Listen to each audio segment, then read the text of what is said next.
Hello. Asamia Eja Viva, Captain. Thank you for being here. For those who already haven't done it, if you haven't checked out the newest video on YouTube, definitely do. Oh, is this a playlist? 1 second. Vol, thank you for the tier 3 sub for, almost 2 years.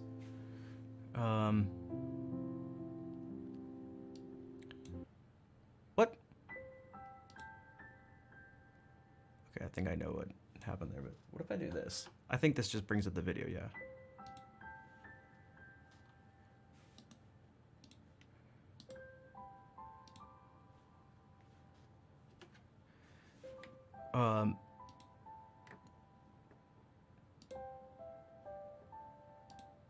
I feel like it was one of the most consistent ones I did. Meaning everything throughout it, like it obviously changes if I just jump to like halfway through.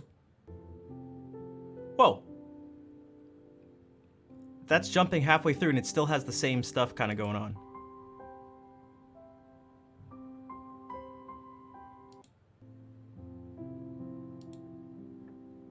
This shot is cool. Whoops.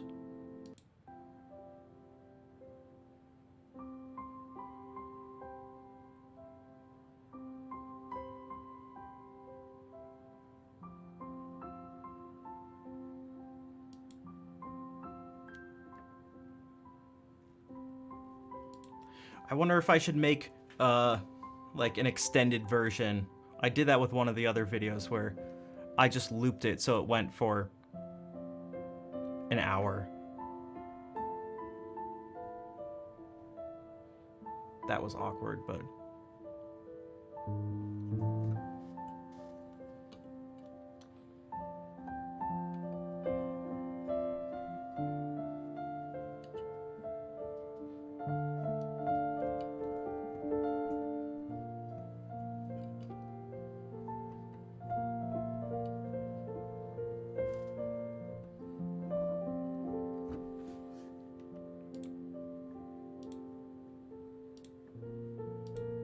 yeah, if you haven't already checked it out, definitely do it and share it with anyone you think may like it or even may dislike it.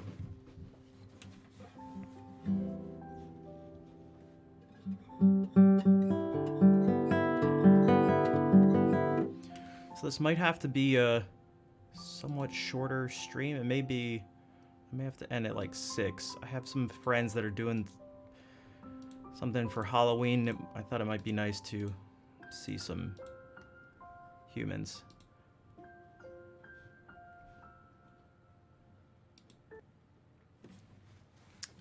Just a thought.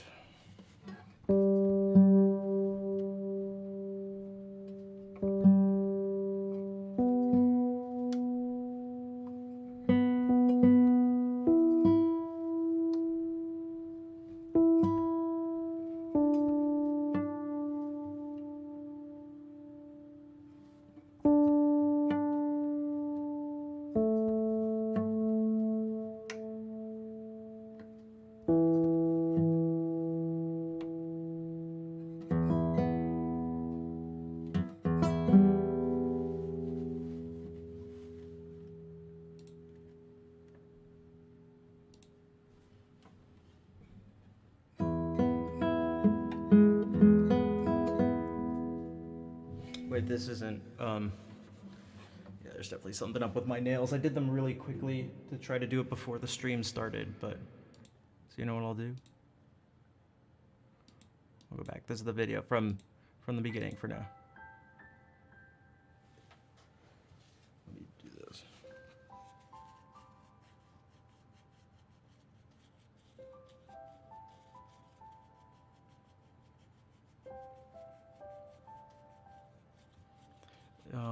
And if you guys saw either the tweet and or message I put in Discord,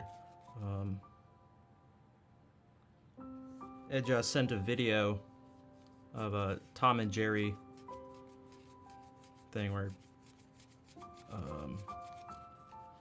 Tom is playing the piano. Hello, Fair. And it reminded me that I'd been wanting to do this for a while. I wanted to take a look at Tom and Jerry in particular.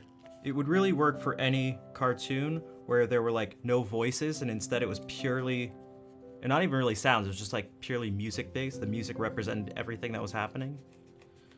And see kind of exactly what's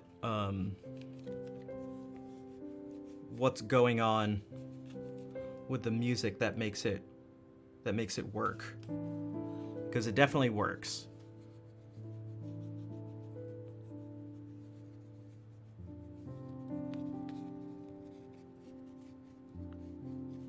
The umbrellas of, is that Cherbourg?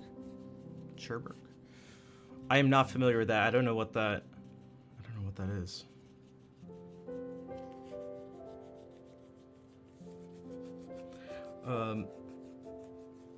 And there's actually, now that I think about it, there's a link to what's going on right now. It's not as, what I'm doing with these videos is not as, what would you say? It's not at the level of detail or like precision as something like Tom and Jerry, because, well, things are relatively static and it's just attempting to capture a mood, but there's something with this deliberate attempt to capture something visual with something musical that I guess would link them together. Phenomenal movie with only music. I'll have to check it out. I'd never even heard of it. But.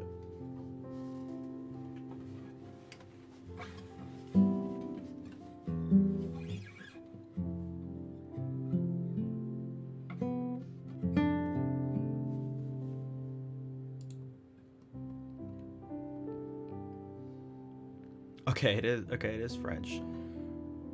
1964. I got you.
it is so much harder to do this on guitar.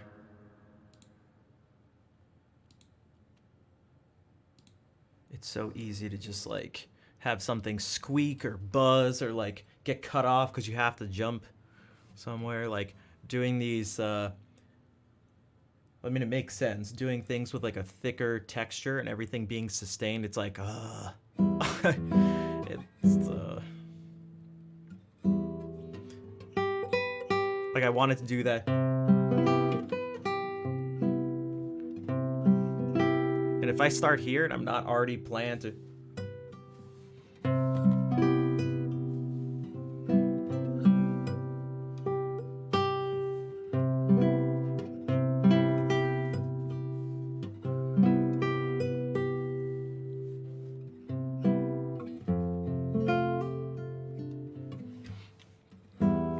It's like, what are the chances that everything you want to do is going to fall right under these fingers at the moment?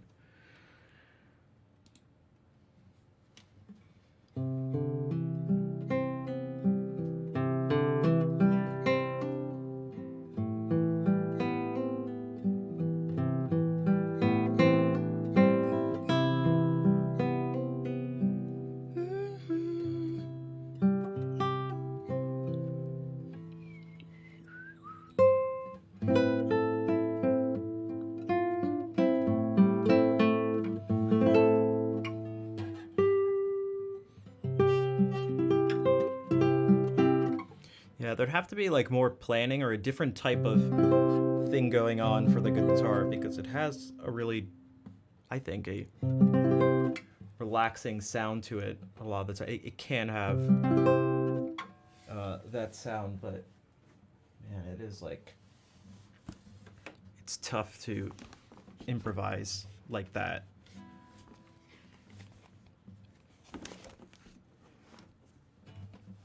And then if I'm trying to do these things where it's like 10 minutes or more of doing that and improvising and not having like any mistakes, it's like, okay, good luck. Good luck.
The way I try to put it, sometimes again it depends on what your goal is. So if I'm trying to do something that's like the main goal is to have someone, I don't know, relax or chill out, even if I play a wrong note, I want it to at least, I'd rather play a wrong note that sounds fine than play something with like the correct pitch, but maybe it gets like cut off or like does that or buzzes along with it.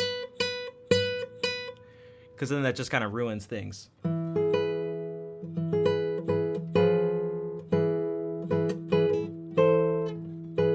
Hello, Tiger.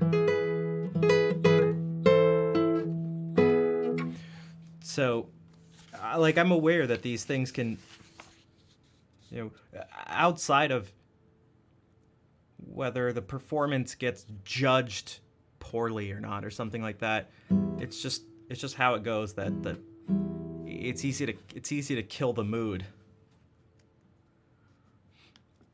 it's like in it's like in every movie, in like every romantic comedy. At some point, the two main people like each other and they get close to something happening and like they're about to kiss and they've locked eyes, but there's somewhere where there's like some other people around and one of the friends or something comes up and is like, "Boo!" like says something, and it ruins it, and you can't go back to it. There's no just like go right in. That's not how it works. It's not how it works. The mood is, you know, Derek ruined the mood.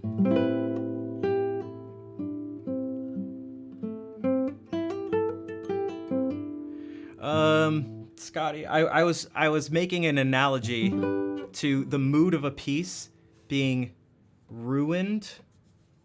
And actually not the mood of the piece, the way the person is feeling. It's about the person who's listening, not the piece of music. So I tried to make a pretty universal connection, which is like the classic in movies when you see the two characters, they're about to kiss, and then something interrupts it, and it's like you can't just go back. You can't be like, oh, okay, and then it's just, and it's just the moment has passed. And so if we're doing that sort of thing, if I'm like trying to play something and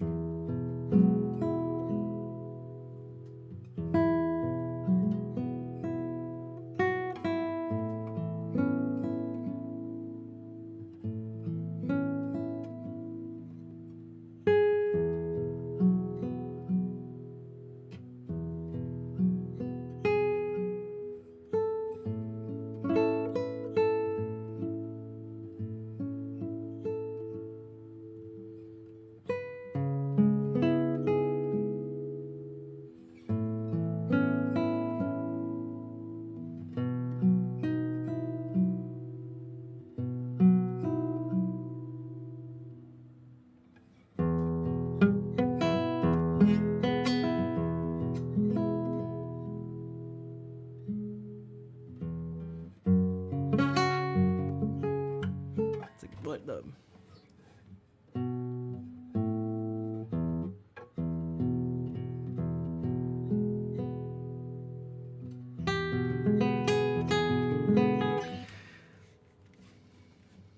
It's like, oh, sorry. Sorry. I don't. Sorry.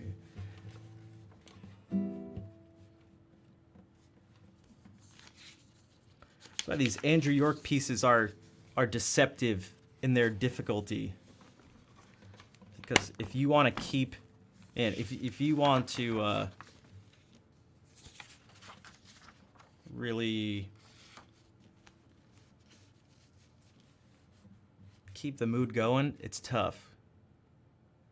You can't buzz, you can't cut things short, you can't.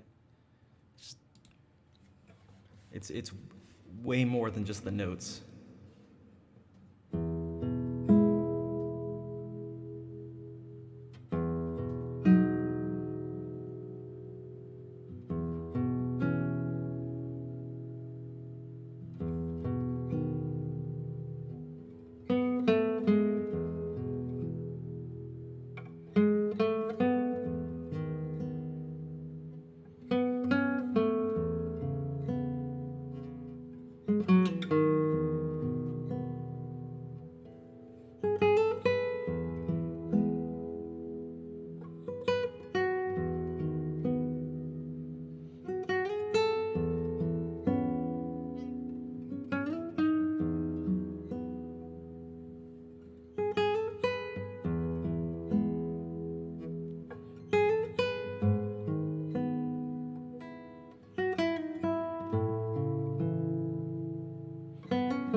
So there was actually a good example of a mistake that didn't ruin the mood. At least I don't think it did. I went...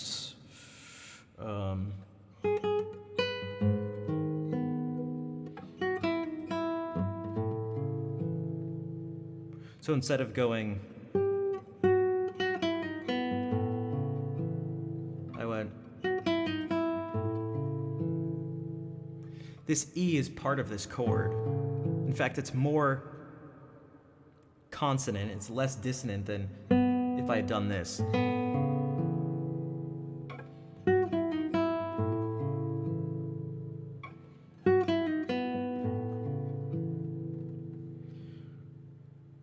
But it wasn't like...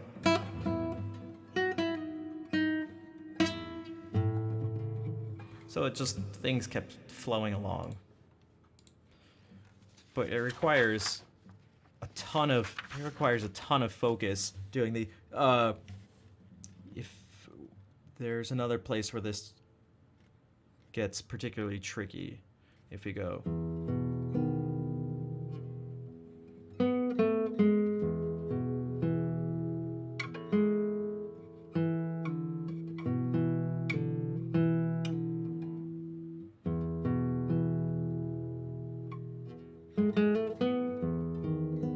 and trying to stop these really loud squeaks from happening.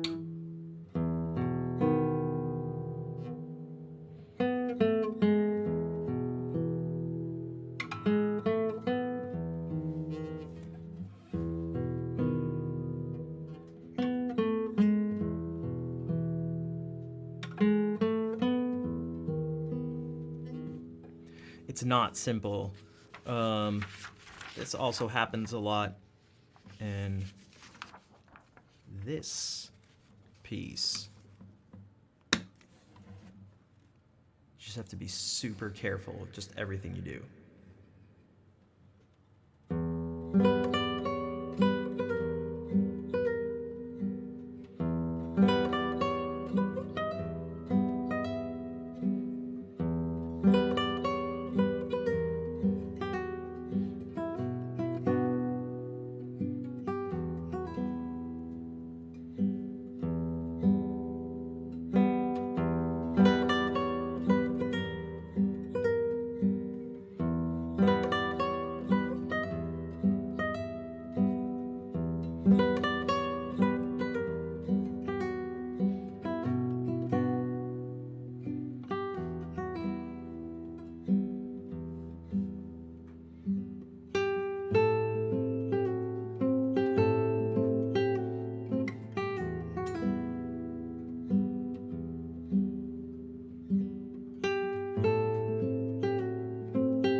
So in this piece,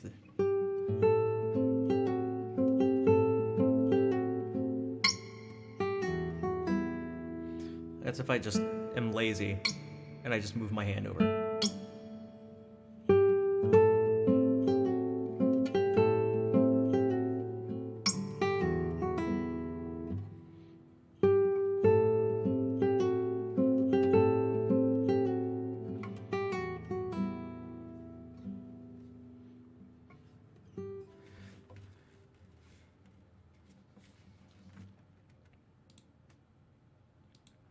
So it can be tough and maybe difficult to notice the things that are actually happening, because if they're done well, it's a lack of something that ends up being the result instead of more of something.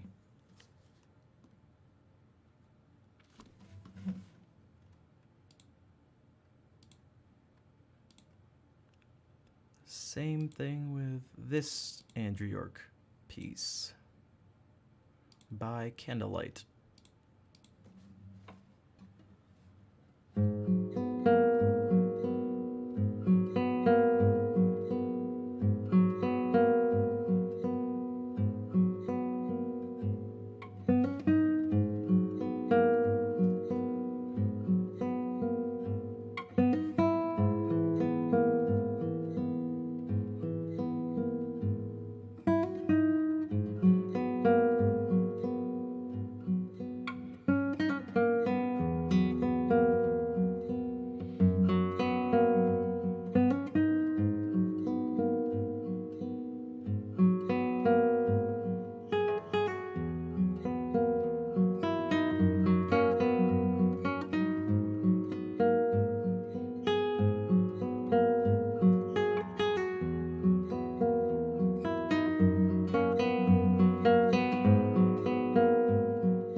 Hello, Karina. How are you doing? Thank you for the bits.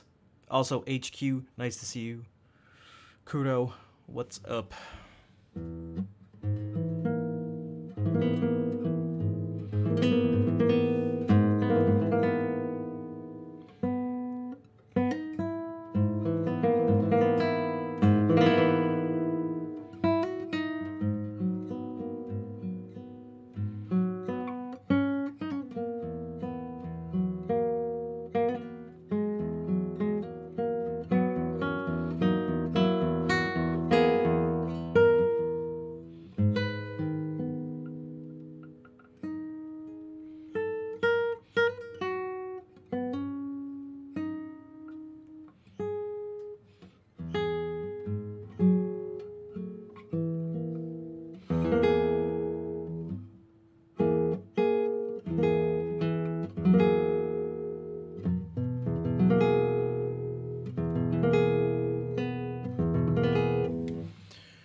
Did anyone do anything for Halloween? Or is anyone doing anything? Some people are probably doing something right now. Some of you are here, so. Nope, yeah, I didn't have any plans until a friend just texted me, so it's like, we're dressing up and going out in Providence. It's like, dressing up? The hell, I don't have a costume. What can I do as a super quick costume?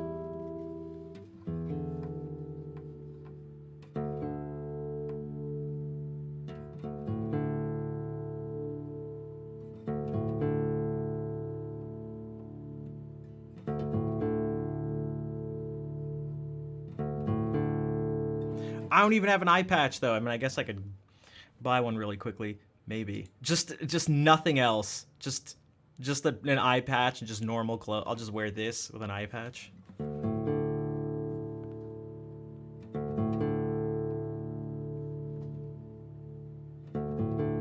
How did your friend lose his eye? I didn't want to ask him. No, that's just his his shitty pirate outfit. Oh, okay. So he just didn't try. Yeah.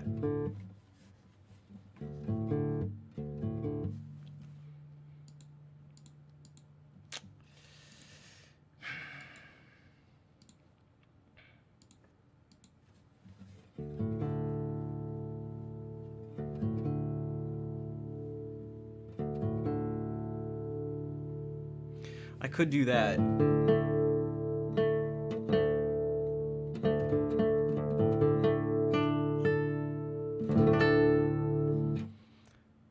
Without an eye patch or anything. Again, just dress like this and just go, "Arr, matey." Like, even worse pirate outfit.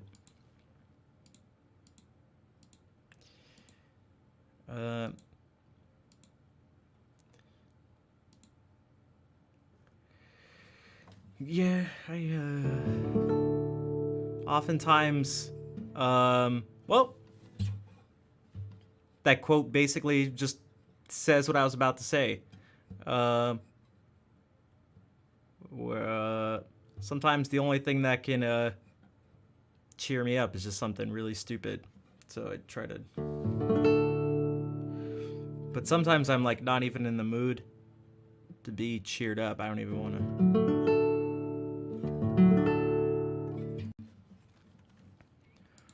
Like last stream, I felt pretty bad. I'm not even really sure why. From the nephew's trove of costumes. Oh, geez, what does he have? He said, what's gonna fit me though?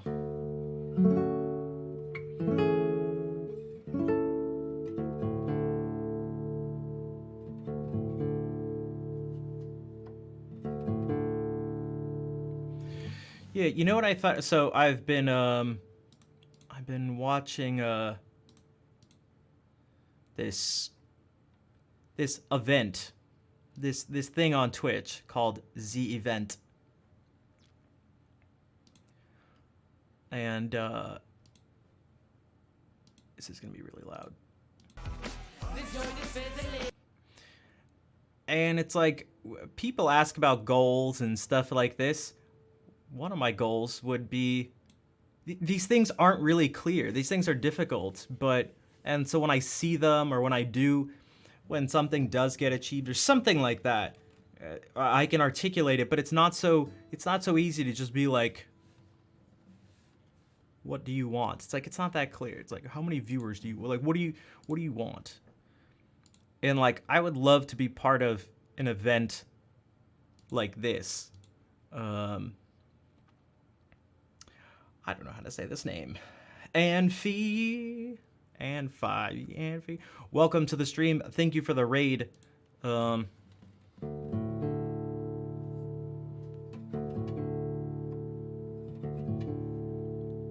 play something really quick, and then I'll show the clip I was talking about.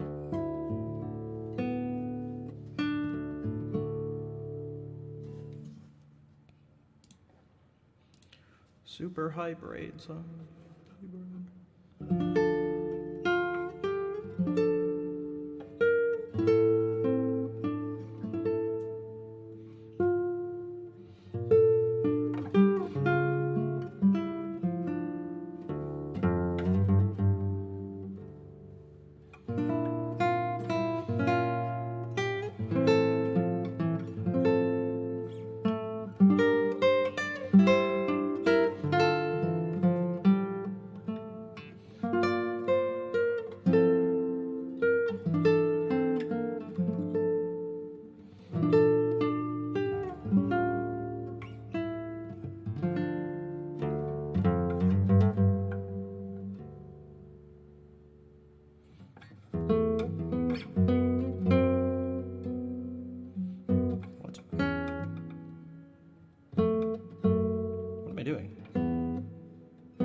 I'm losing my mind.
it's kind of the same thing that was happening last stream.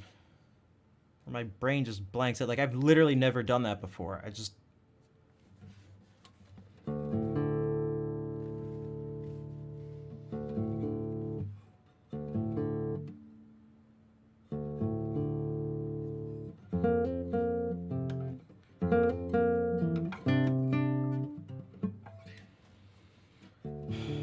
Okay. All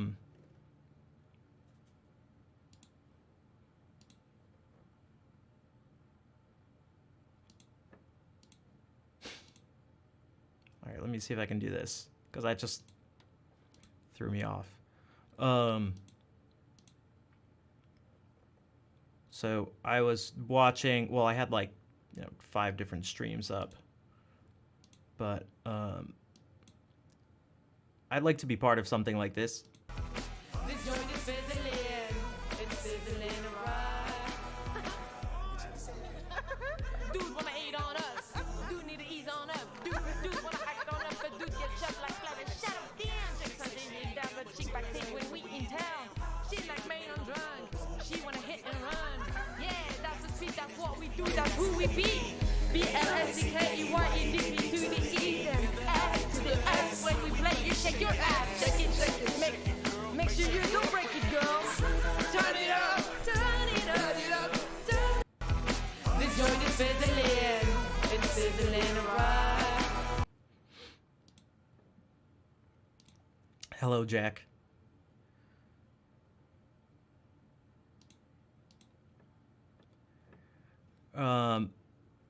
Let's see if we can get a good view. So like there's this thing going on, put on by this guy, Zerator, and they got all these French streamers together in one room with like 50 different stream setups all on a line. Antoine, Mr. MV, who's still in the chicken outfit. It looks like they're all playing Worms. Alliance évidente, hein. C'est la maison. Qu'est-ce que tu fais? Tu fais quoi là? C'est quoi? C'est bon. Some people are doing different things. This person, Ponce, is singing. It looks like this is Little Big Whale, who's been around, who's raided here quite a few times, and we've gone over there. Looks like some people have dressed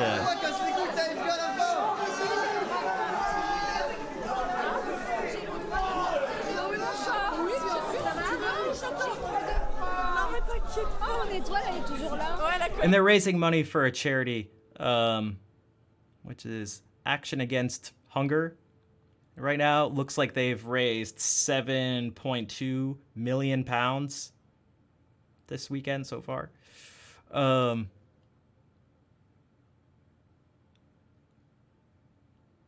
here's some more streams that are part of it. But okay, so hello, Shell.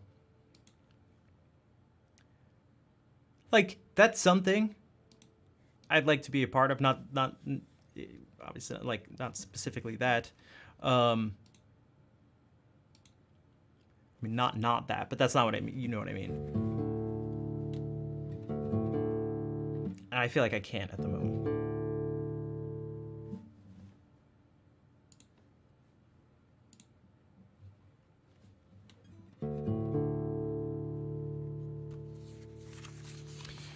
Soul, thank you for the raid. How are you doing?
Thank you for all the bits, Shell.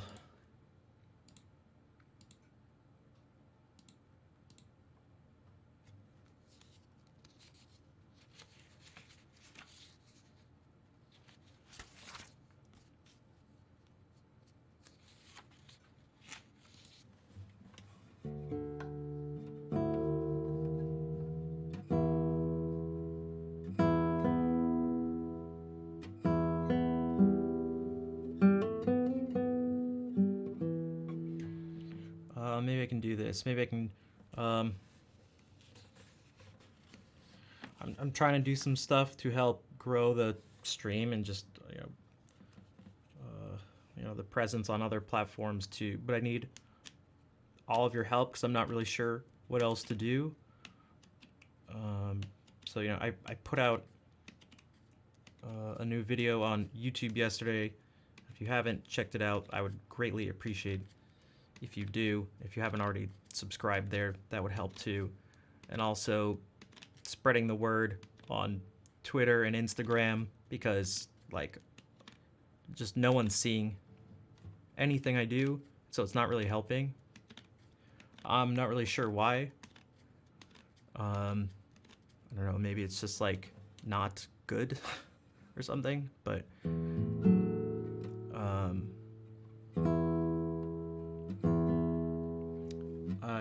I just need all the help I can get. So yeah, that one. So yeah.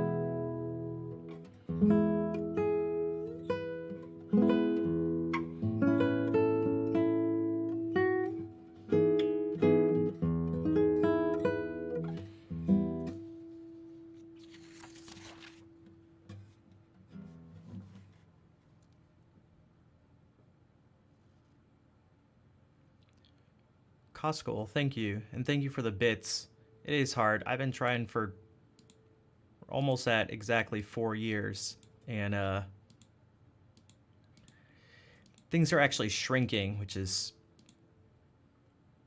wildly discouraging. And it puts me in a place of near desperation where I feel like I need to beg and stuff, but then that actually doesn't help out because no one likes that. But I'm just not sure what else to do. It feels terrible, but if I talk about it, people also don't like that, and there's likely to be right now some unsolicited advice on how to change that, and it's most likely not going to be accurate. So people miss. I mean, I can't like repost the same thing.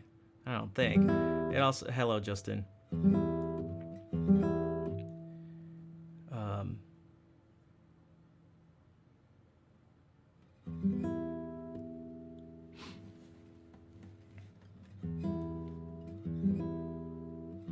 Broken leg, just walk it off, yeah. But so, I'm just trying to let you guys know how it is, I guess, because again, like I'd like to be part of some type of event, like I just showed or something, or just part of really anything.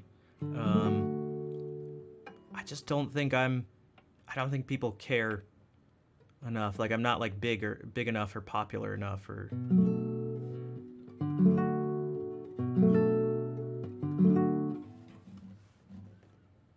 It'd be nice to be part of something.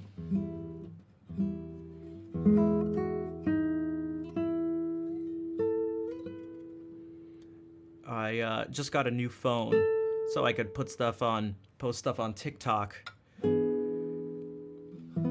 Because I literally couldn't before. My phone was so old. I couldn't fit any of it. It was like the phone was just, I couldn't even update my phone. There was no space for anything. Almost the entire phone was taken up. Almost the entire storage was system. And there wasn't even enough to like update. I couldn't do anything with it. And unfortunately, you need to use your phone to do anything besides just posting a raw video on TikTok. So I've been trying to do that. So, and then even then, there's no guarantee that will work. But I'm trying to do everything I can. I'm trying.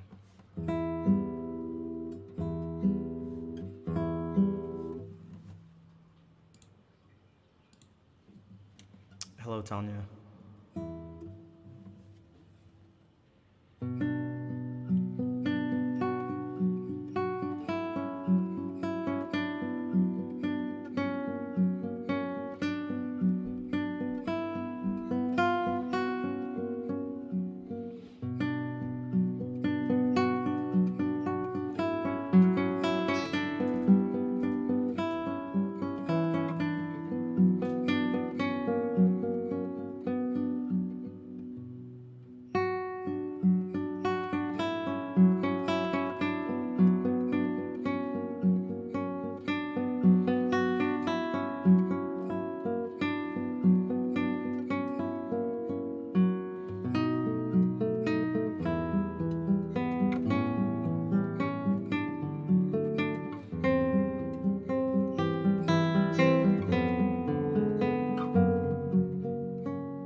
This has been terrible the past few streams. Shell, thank you for the 1,000 bits, and I knew it. Auntie said it. Thank you for the 500 bits. You did, Kazi. Yeah. Yeah, you guys changed. You guys changed last night. We don't change until like still another week or something. I appreciate the support. Next weekend, yeah. I'm hoping to get some more people in so that we don't have to rely on Shell, my aunt, and Vol to just support me, because that's no fair. That's no good. Hey, thanks, Nervous Harpist. How are you doing?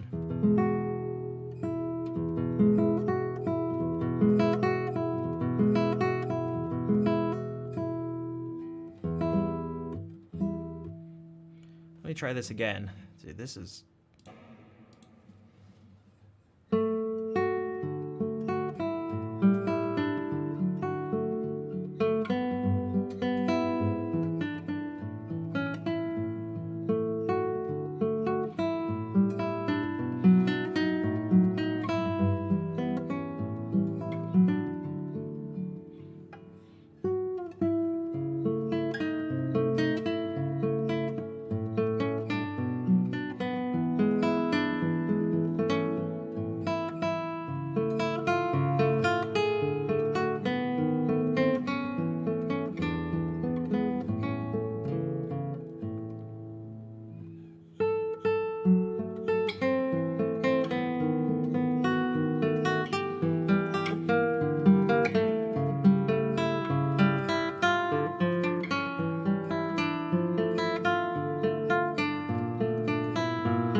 This is what I mean. It's like almost sort of bittersweet. Vol, thank you for now 6 gift subs, and Shell for 300 more bits.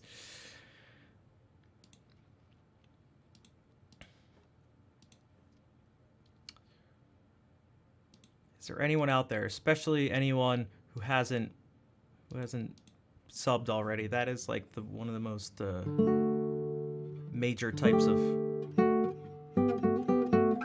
support for a streamer, as it's likely to be something close to steady. I would greatly appreciate it.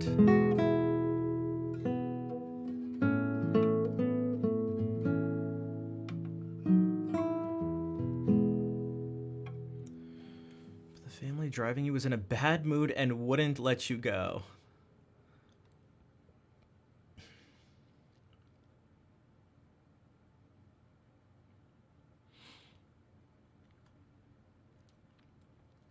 Yeah, I don't know what to say. That's not the best.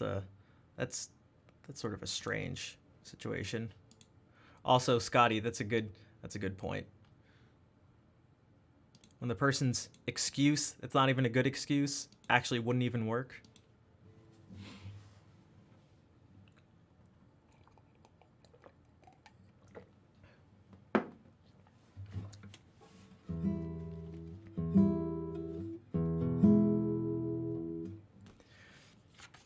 Anyone want to help? Get to level 4. Don't leave it on. Don't leave it on.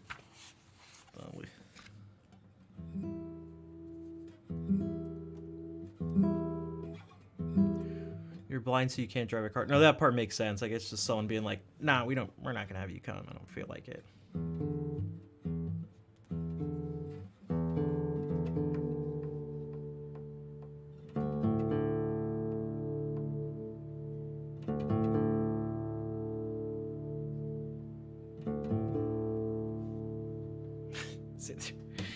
I decided to thank you for the 5 gift subs.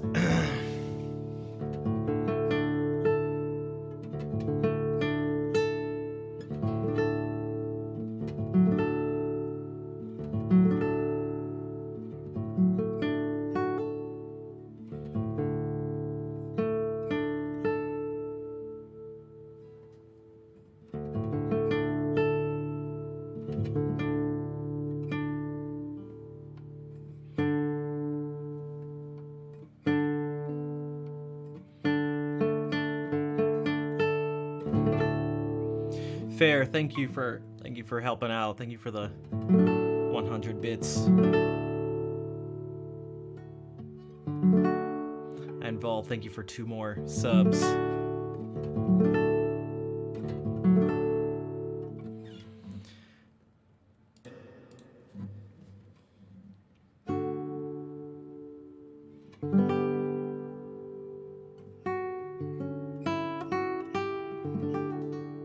And Shell, thank you for 5 subs.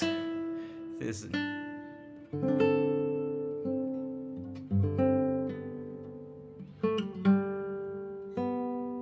Hey, R Bonbon. Thank you for the subscription with Prime Gaming. I do appreciate that. Thank you for helping out.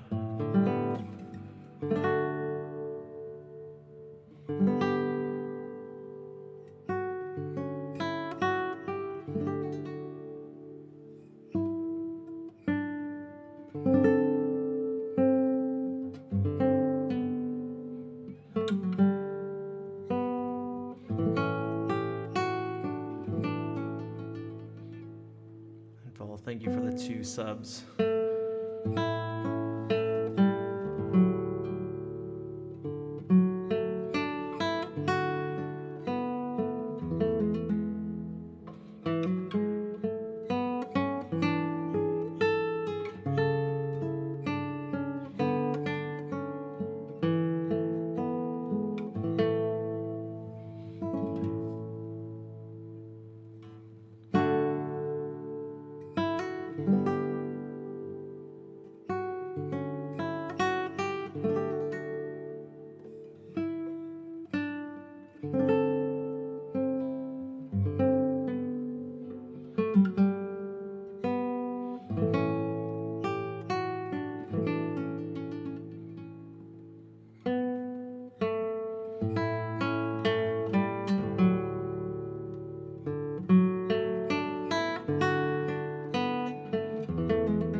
Seems fair.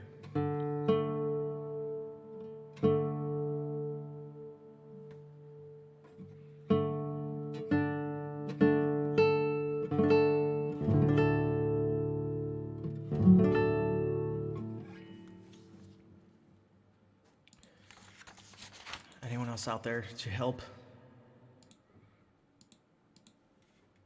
What about this? I just spent a lot of money on a new phone, basically to help, nearly primarily for content creation stuff, so it was a lot of money.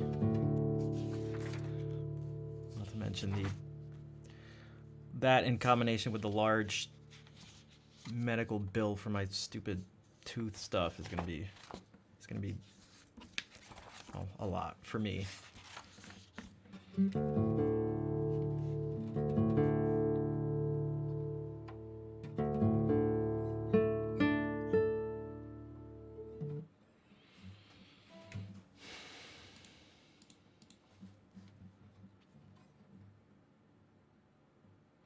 It actually kind of hurts right now. In fact, I should probably take some ibuprofen.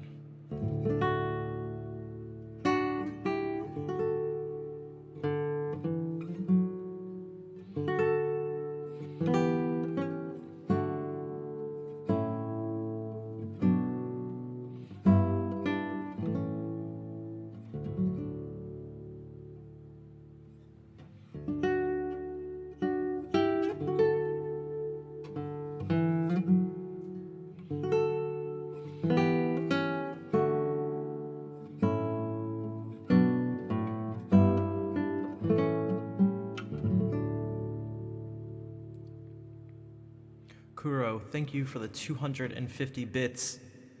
Came a little late for the hype train, but that's okay. It wouldn't have completed anyway, and even if it did, the hype train is just a gimmick. Don't rely on the hype. It's just a gimmick. So thank you, Kuro.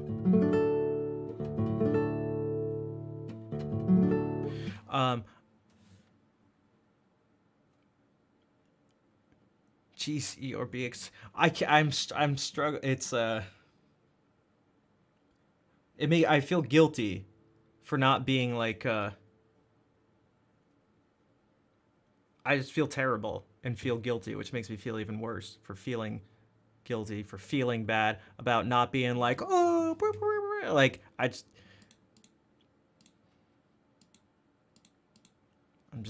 don't know. I'm just like not that way. I don't. Hello, Cheap Agent. Especially right now, my energy levels are just kind of low and have been.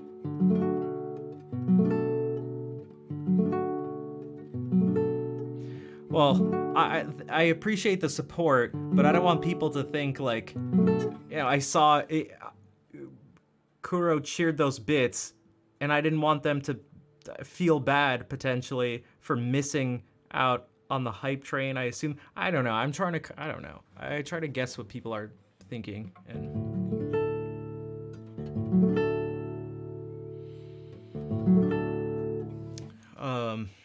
I feel like thank you's never enough. I feel like I don't come across. I'm like, again, I don't look excited. I know. In fact, I'm well aware of it. I'm well aware of it. I actually texted Claire the other day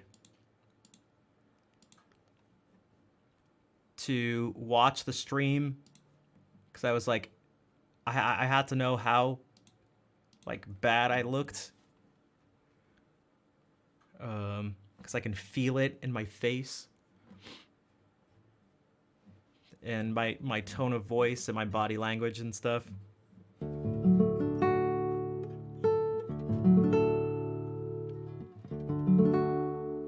Vol, thank you for gifting that sub to Cheap Asian, one of the most dedicated lurkers ever in the stream. I still fear that it doesn't, because some people tell me it doesn't. And like, I just know I'm not like, I just fear without insane amounts of energy and like hype that I'm like doomed, if that makes sense.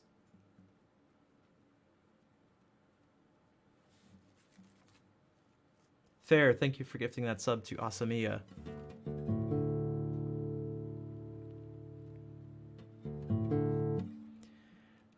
I was actually talking to my therapist about this thing specifically. And it's like, it seems like you either need to be crazy, hype, and stuff, or you need to be like hyper emotional almost. So meaning like, Fair, thank you so much. You are so lovely. I love you so. You are so lovely, Fair. Thank you so much, you sweetheart. Like, I can't, like, either that or like, Fair with the sub! Dude, Fair, everyone, Fair the sub to Asamiya. Like, is that what I, like, thanks, Tantaton. It's just, where does the fear of not being genuine come from? That's a good question. I can try to answer it because I've had to think about it. I've had to think about it. So I can give you some answers if you want, if anyone's interested. For one, it just kind of, I feel like from the way I perceive myself that I don't have the same energy. I don't sound and look like other people in the same situations. Like, I don't use the same words. I don't have the same energy level. I'm just like, I feel like I sound like someone who's not actually like grateful for the thing. So then I try to appeal with logic, which is always a good way to reach someone's heart.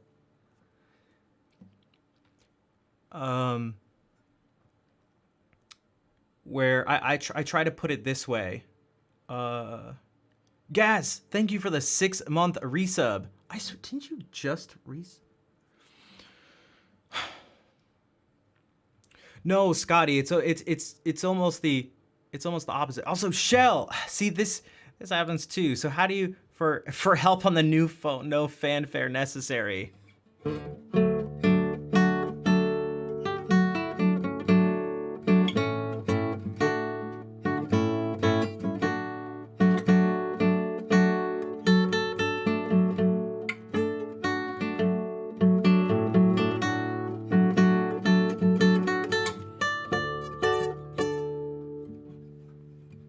Shell, thank you for the $100. Let me put it this way again. I'll try to do it intellectually.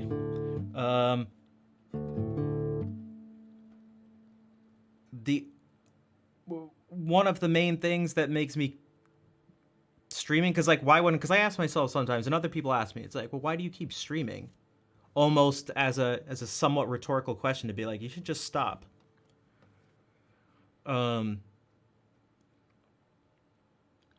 But I know there are some people, some of you do appreciate the stream, so that motivates me to continue. I also think there's something unique that I have to offer. I just wish more people saw it. And perhaps that comes across as arrogant or something like that, but I don't know. The person who says that can piss off, I guess. To get back to Scotty's other question is not that people have called me out for over-exaggerating. Sometimes it's the opposite. Where again, I feel like I'm just not like other people. I know that I've not come across in just other areas of life as like, I don't think the way I come across, like, I don't, when it comes to more emotional things, maybe, although also intellectual things. Rib, thank you for the subscription with Prime Gaming as well. Thank you.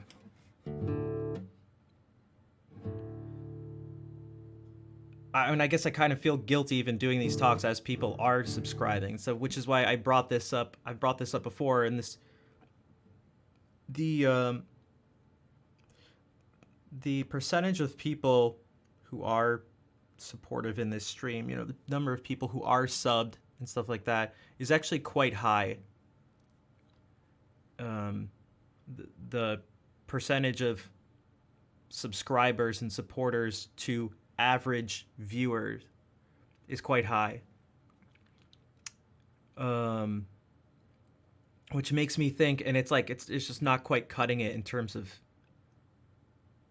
just me in life, you know. I've talked about it.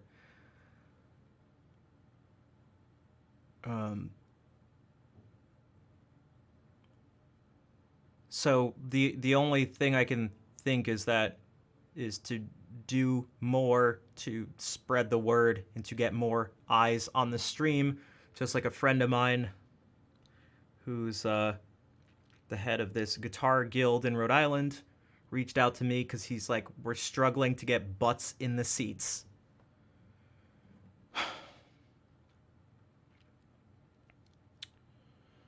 Randos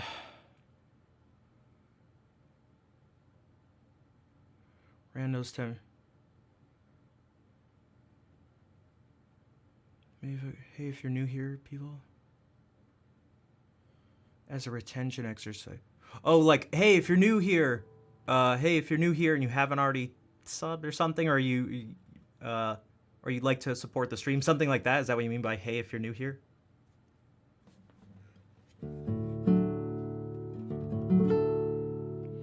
Because you're right. I don't want to. The thing about randos and temp viewers and stuff is that they help bring, if by their definition, if they are actually temporary and random, they help bring people who will be core people in the community. But it's difficult. It's difficult. I just find this. It seems like I can't rely. Well, I don't know what I can rely on. I don't know what I can rely on. I can't just sit here and start the stream and expect loads of new people to show up, at least not at the rate at which you lose people. Like, that's just pretty clear at this point.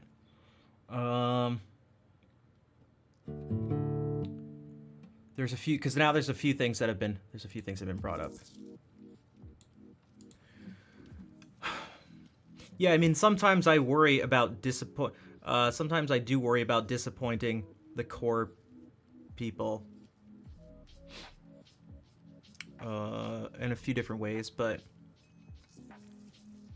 we could get into why that is too. I don't know how much of an in-depth psychoanalysis you'd like to do. I've done much of it over the past years.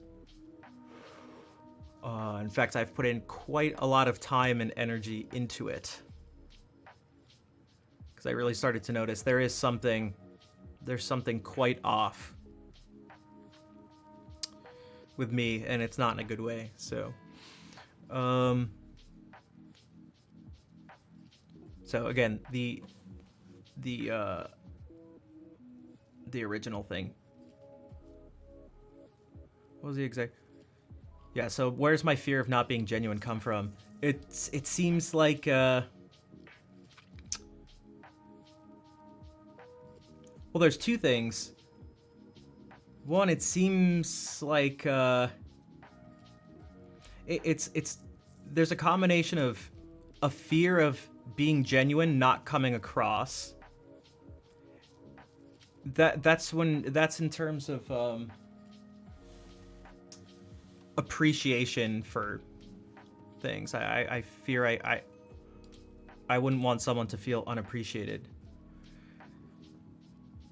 The second thing is almost the opposite, where I see what is genuine to me, genuine behavior and genuine decisions and stuff like that, and then I see things that don't quite feel authentic or genuine, you know, without calling out specific people, because I can't get into their minds, but I don't know, if they are genuine and they're doing some of that stuff and they really are that, you know, hyped up and excited about everything, then, you know, good for them. But,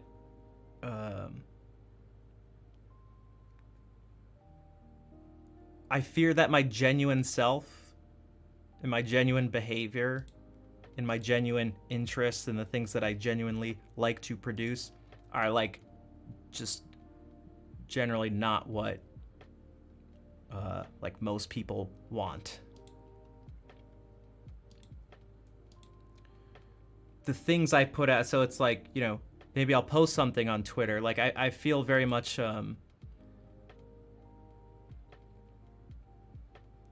either I can go, everything's wrong with everyone else, and I'm just great, and everyone's just stupid and dumb, or I'm more likely to think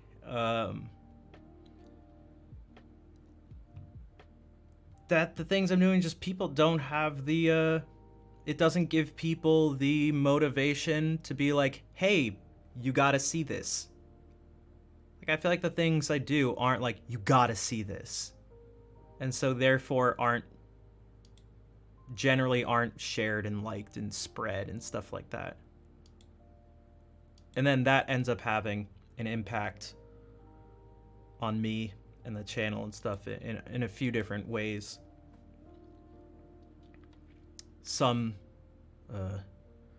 maybe more reasonable than others. Because it doesn't help with channel growth, it doesn't help with spreading the things we're trying to do, it doesn't help with monetization. It also doesn't help with my mind.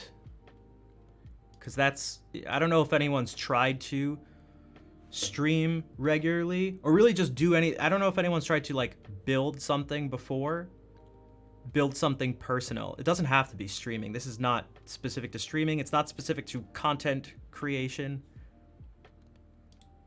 If anyone's, I'd imagine anyone who's ever tried to build something that's very personal to them or has some sort of personal reflection.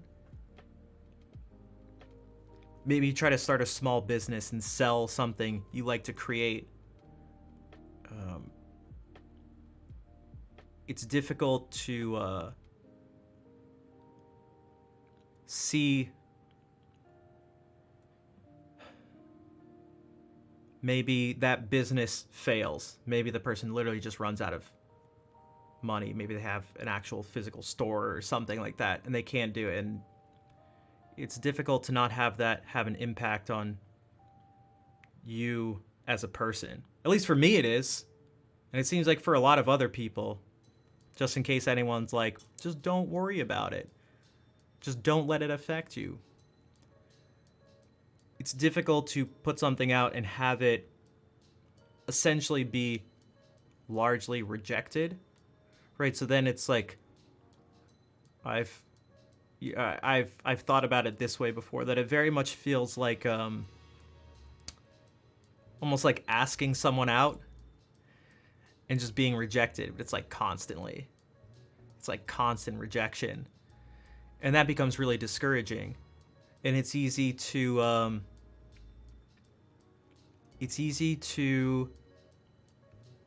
have to form a negative self-image when that's been your experience. And if you're like me and you're someone who's prone to being hypersensitive to negative things, we all are a little extra sensitive to negative things. Most people are. But I am unfortunately extra hyper mega sensitive to negative things. Then it's even easier to start to form a bad image of yourself. And it's kind of nasty because you can start to justify it too. You can like really rationalize it. Yo, what's up, Nick? And that makes it really difficult. You can point to numbers, and you can point to actual things that have happened. You can point to a lot of stuff. It's not just, oh, it's in your head, you're just crazy. It's like,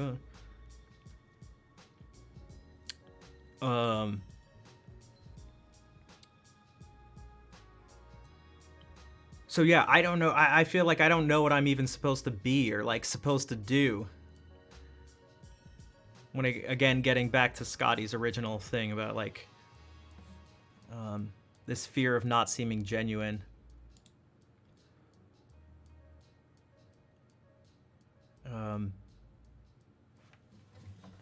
Some of the things that are genuine, I don't think come across, and so it does. So I don't think people. I don't know. I don't think it comes across. I don't think I communicate it well. Because people have also told me that too.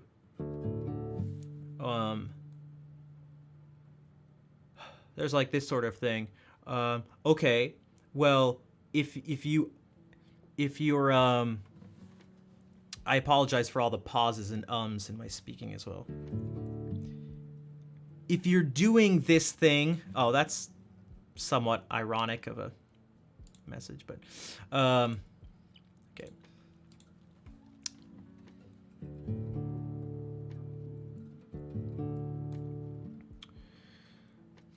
Thanks, Milky Drip. Okay, so there's a few things. One is that my experience on Twitch is unfortunately mimics my experiences outside of Twitch. Which is actually one of the reasons I use the like relationship thing, like rejection thing. It very much feels like that through my own experience. Anyone who, so I'll put it this way, and anyone who understands this will like get it to a certain degree. There's the classic, dude, just go talk to her, man. What's the worst she says? No? And it's like, yeah. That would be awful. Especially if she makes a weird face when she does it. Because that'll be like burned into my mind. And then moving forward, anytime attempting to talk to anyone else, that image and that event and the feelings associated with it will pop up.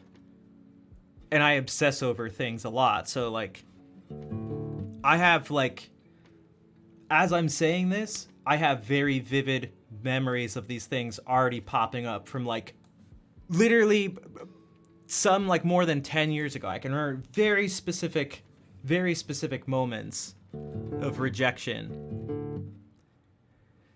And it feels very strong.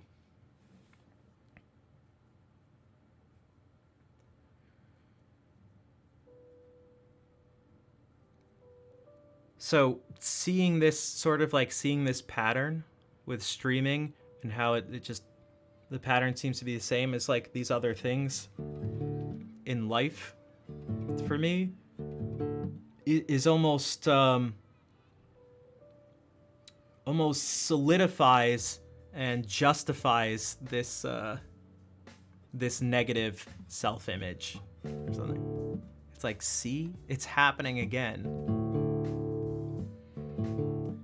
We can't even just point at this one situation and be like, okay, it's a fluke.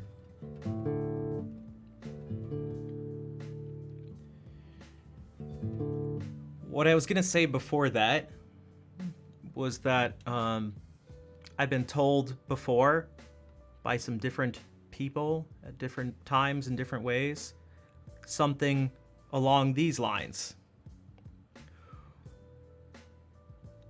Well, what do you expect? You're doing something niche. You know, you're not doing all this hype stuff. You can't use anything even close to anything sexual to your advantage or something like that. You know, it's the internet. What do you expect? It's Twitch, all this stuff. You're doing this. You're not doing song requests.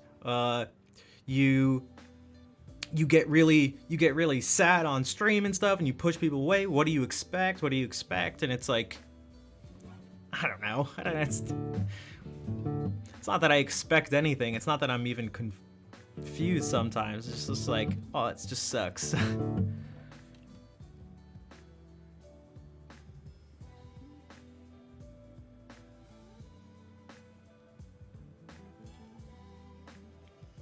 So I can feel guilty sometimes about my genuine. I feel like I'm actually, the genuine stuff isn't even clear cut. It's like I feel like I can genuinely get across like more negative emotional states. Those are easier for me to express than positive ones. We could get into why that is, but that's a much longer story.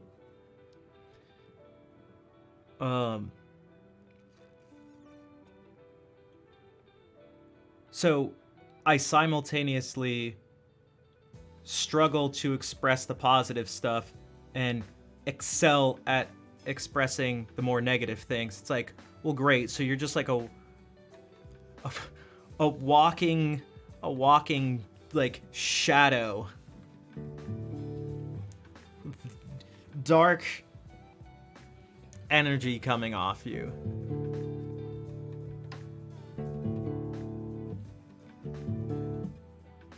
And it's like, I don't know, like,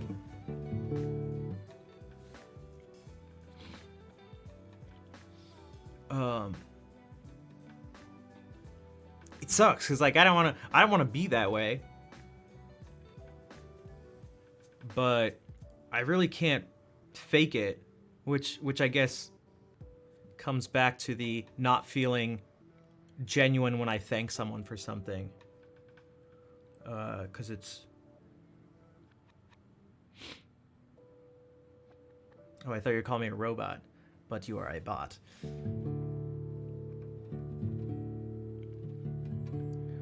Dexter, welcome. You can always you can always learn the guitar. There's no reason. Oh, unless you actually have some like physical, thing getting in the way. But if you say you play the piano, you can most likely play the guitar. And yeah, what Guitar Shred has said too, it's the reason why most classical musicians will have some kind of full-time teaching gig. They just can't make it just playing music. And it's why, again, why my friend was just talking about how he was struggling to get butts in the seats, to use his words, when it comes to the concerts. And it was like, dude, that's the same problem here. So, and so Vol brought up the teaching stuff and the academia type things. Thing is, like, I really like streaming. I basically like everything about it, except this may sound weird or it may make total sense. I promise you it makes total sense. I love every part of streaming except for the fact that I'm not as successful as I'd like to be. I deem myself to not really be totally successful, meaning being happy with where I am with things. So it's like, well, what does that mean? Like one level deeper. I like what streaming offers. I like that I can do all these different things. At least potentially, I can do it. Physics, there's no laws of physics stopping it.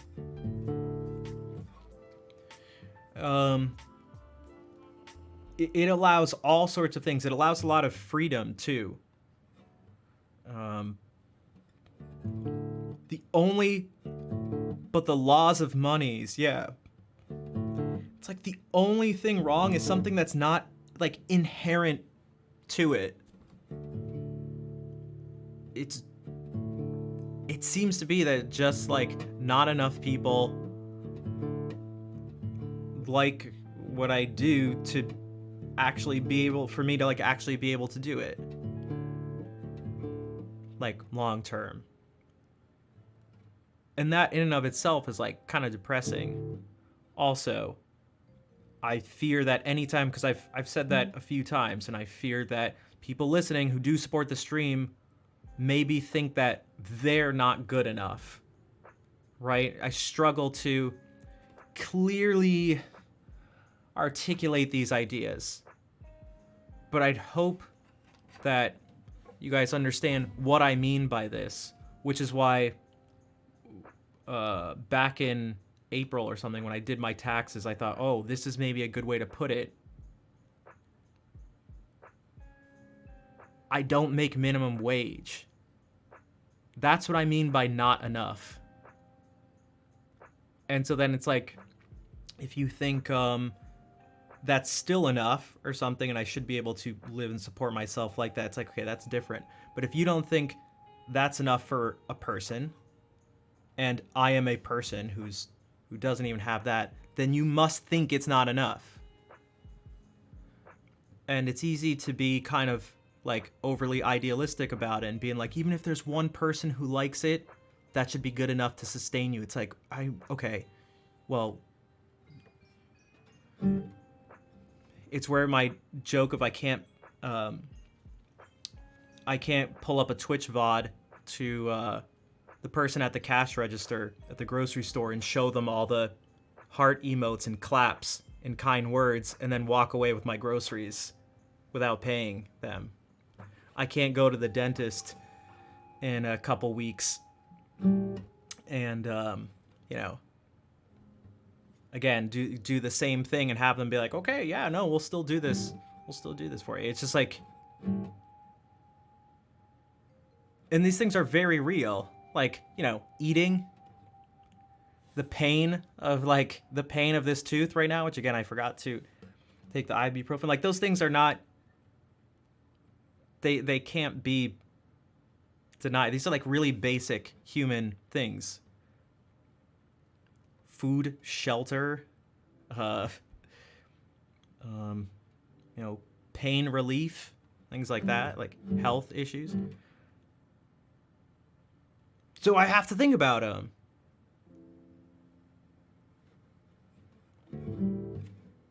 They're real. They're real. And so being yourself does matter, and that's the whole thing. I've tried to be myself.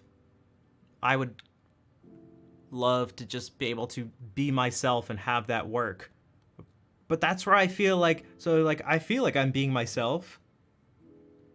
And I'm doing what's true to me, and it's not working. So, like, that's not good enough. And so then it makes me feel like, okay, like, you're not good enough. Like, what you like to do, everything, like, you're not good enough. Like, it seems to be easy to like rationalize that.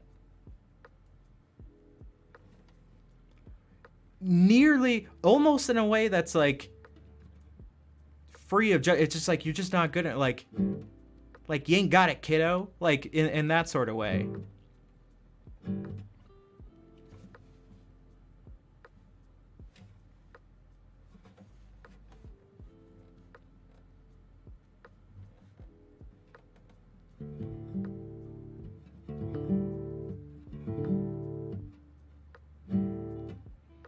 And I'm definitely not the only person who's in this situation. In fact, I'd imagine the majority of people are in this situation, if we really think about it. At least in terms of streaming, and I know in terms of other stuff too. But let's just try to keep it somewhat contained. So it's not a question of why me? Why me?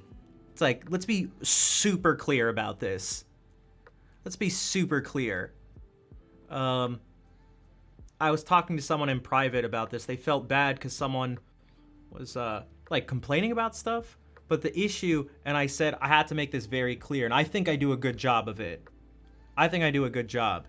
Is that in all these times I talk about this stuff, I make sure. I mean, I feel like I don't have to try. It's not the way I'm thinking. Like, I'm not pointing my fingers at other people, going, these people need to, if only they did this. It's not like Twitch, like this platform, like, you know, point at Twitch employees and be like, you need to, it's your fault that my situation is like this. And your people, and it's your fault too that my situation in Twitter, and you people, it's your fault that it's like, I don't point my fingers at other people. For one, I don't believe it. Two, I don't think it helps. Even if someone else was at fault for something.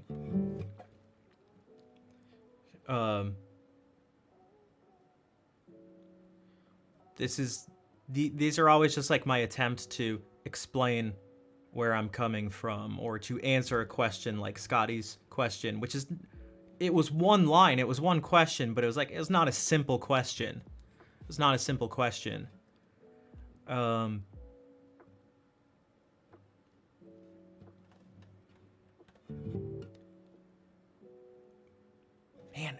I would just like,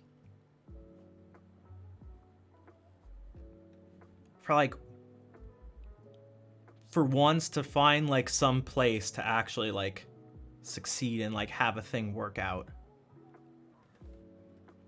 It's very difficult to, and anyone else who's in this position, I'm sure knows, like it's very difficult to just like jump from one thing, like failing at one thing, to like trying again, and like just like a series of failures is like not a very uplifting, motivating, enjoyable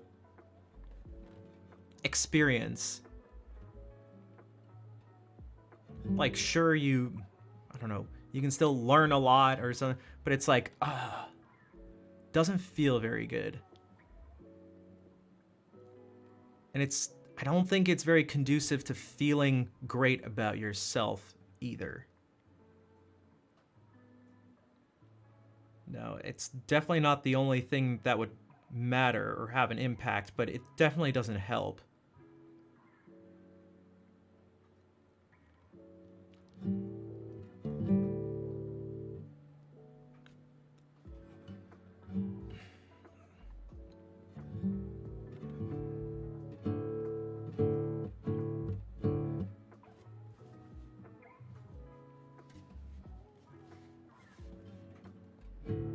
And so at the moment, I have these sort of anxious reminders of all this stuff everywhere, from, you know, physical health issues. Like, I try to say, I don't know if people realize like how tiring, like I just wake up every morning tired and like physically with a headache. And it's just been like this for over a decade. Like it's incredibly disruptive. And I don't think it like strikes people's hearts as much as being like, I have cancer or something like that, right? Or like, my legs got eaten by an alligator or something like something like that. But it's like, holy shit, is it like debilitating?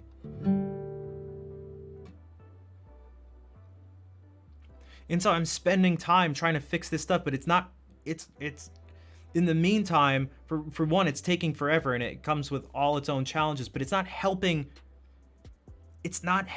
anything else out in my life, at least immediately. You know, I ordered a new mouth guard that's supposed to have some cushion to it to hopefully relieve some physical pain, because one of the issues is definitely that I grind my teeth, and it's really bad. I may have mentioned this before, but one of the ways to think about it is, hello, Ivan. When I was 15, my teeth are super straight. I mentioned this like last week or something. My teeth are super straight. Okay. They weren't always like that.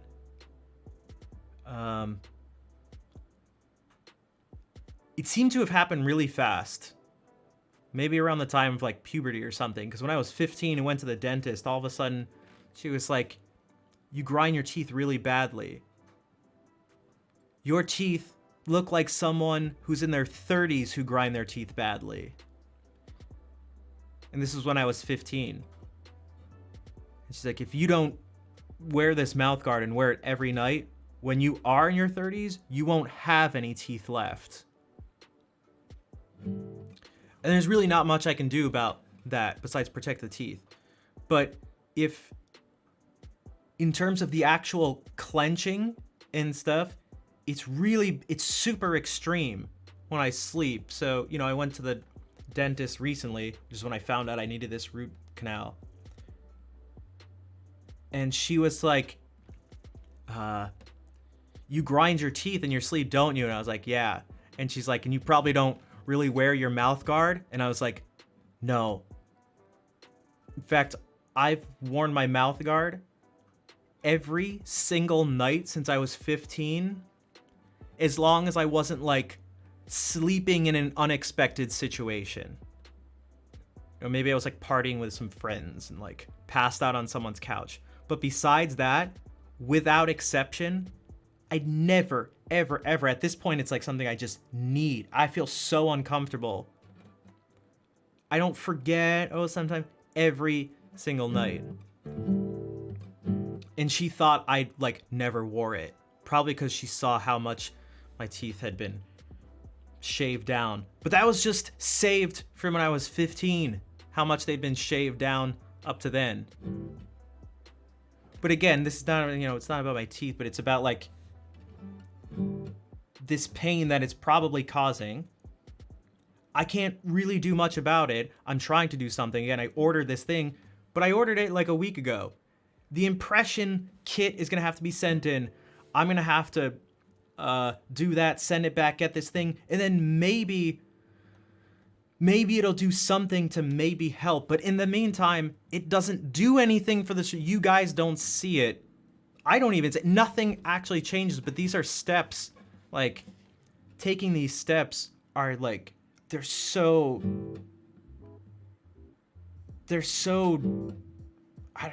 they take a long time and they're difficult, sometimes literally painful, and it doesn't make this situation any better. I'm talking with my doctor and stuff, trying to figure out different medications and stuff for all sorts of different issues. Those can take weeks sometimes just to start to maybe see some sort of effect, and it may be better, it may be worse. I always struggle and it's like, these are the things you guys are maybe seeing, whether you know it or not.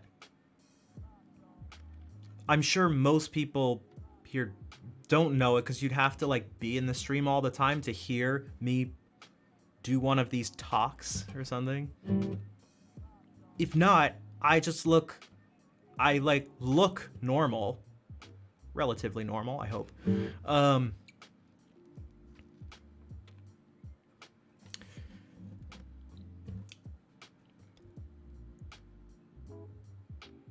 And nothing probably makes sense to that person. And so then to make it make sense, it would be reasonable for that person to be like, this dude sucks.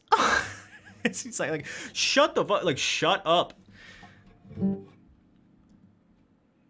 Now the thing is, I like try to shut up.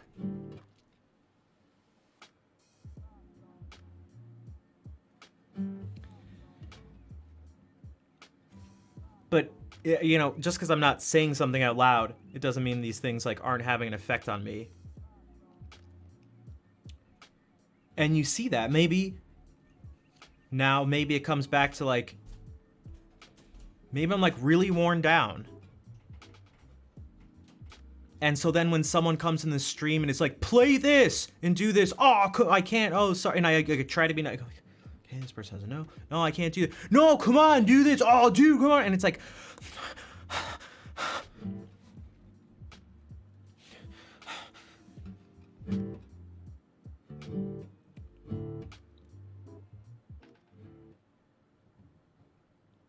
or maybe I'm trying to focus on music and I'm making mistakes and it's not working, or I'm kind of blanking out at certain parts, or it's not working well, and then it's just like, then you see that, and what you see is a reaction to that one stimulus, but, or at least that's how it appears to you. But what is actually happening is like, there's multiple, all sorts of stimuli being built up and causing these things, and you just see the proverbial straw that breaks the camel's back, I guess you could say.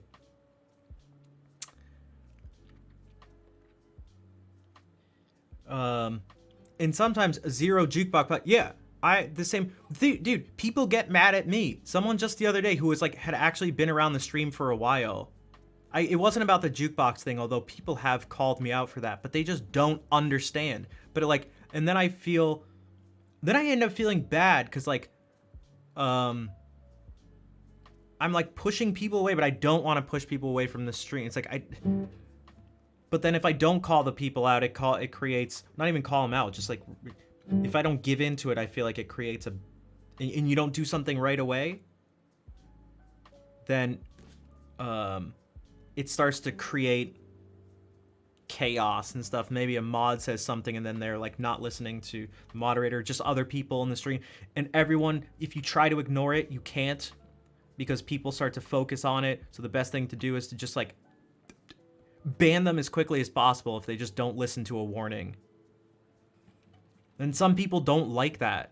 And they'll start to, it's just like, oh my god, it's so unreasonable. It's so unreasonable. But like, the people just don't understand. They don't understand where I'm coming from, or where other people are coming from who do the same thing. I'd feel a little more comfortable just tossing people away if I wasn't so damn anxious about like the number of viewers in a stream. And that gets into branching out and trying other things and taking risks. Like when I try and like, most of the time when I sort of take risks or do something different, there's even less in terms of viewership, there's less in terms of financial support, there's just less in terms of chat, there's just less of everything, and it's like, oh my god, it's like, makes me dizzy.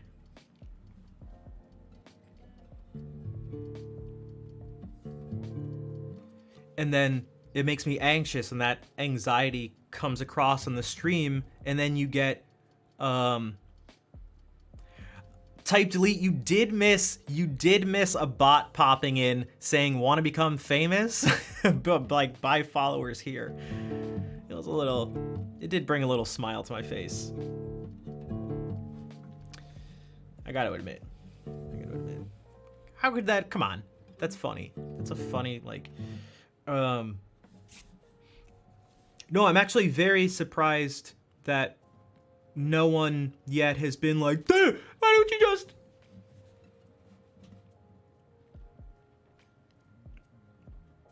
Which I appreciate, because I'm typically fine. Like, this is another thing I mentioned to some people. Not only do I not mind that I'm saying these things right now and talking about these things, I would actually like to do that more. Or like, maybe not in terms of frequency, but like, I think it's a good, I think personally, it's like a good thing to do. The only reason I like wouldn't think it's a good thing is if other people, it just turned people away or something like that. And again, you can be like, then they don't deserve to be here and stuff. It's like, okay, that's easy to like, but like, what the hell? Especially because, at least for me, this isn't the sole reason, but I've mentioned this before. In terms of defeating the stigma and fighting mental health stuff, this is that in action. you know, mentioning, even if with some hesitation, because it's still not as normal as people say. It's like even just being like, oh yeah, I was talking about this with my therapist, or talking about taking different medications that aren't for just like immediate, you know, talking about taking ibuprofen for my tooth is not the same as talking about medication for, you know, like an antidepressant or something like that. They're not the same. So it's like, I don't know, what does the general public sort of want? Do you want to fight the stigma, or do you not want to do it? You know, so maybe people, I'd like it to just kind of be one way or the other, where generally people are like, let's fight the stigma, and most people are like, shut the hell up. I don't want to talk, like, no, dude, I don't want to talk about this shit. Shut up. And then when you do talk about these things more, people are just like, oh, well, what do you expect? You're talking about not nice things, so of course people aren't going to want to be around you. It's like, okay, at least you're consistent. Like, at least, like, the general public's consistent. But I'd prefer it to not be, yeah, let's do it. Let's fight the stigma. But if you talk about it, if you actually do something, I'm out of here. If you do anything besides the words fight the stigma, I'm out of here. And so obviously I'm being like a little silly with it, but you get it. I think you get it.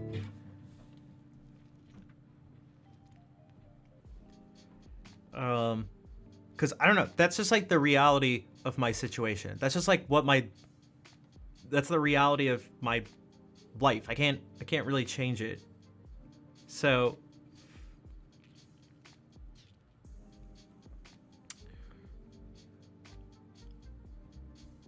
yeah, I've seen numbers like that, and if that's true, it's definitely common.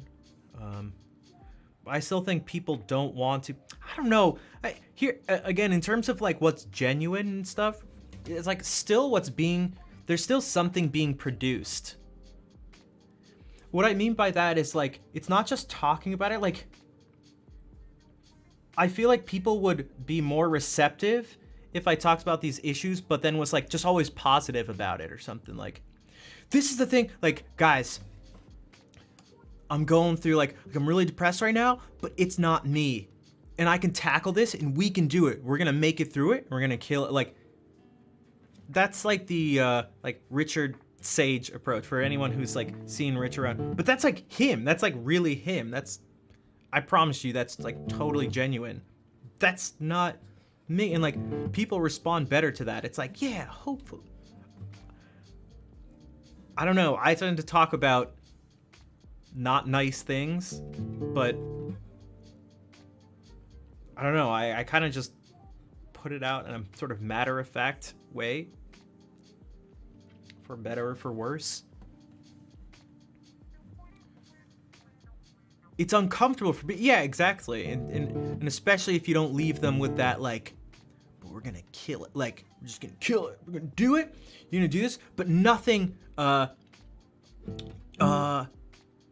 you know, feeling this way right now, and all these things are messed up and life is down, but things always get better.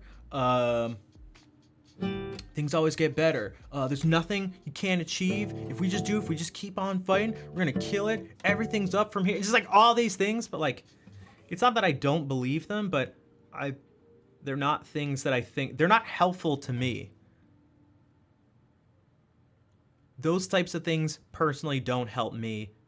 I don't think to say them also to other people. For one, I don't know if I actually really do believe them. It's like things always get better. It's like, do they? For some people, they don't. And a lot of people know that, and a lot of people don't like being told things they perceive as not true just to like make them feel better. Some people seem to like it.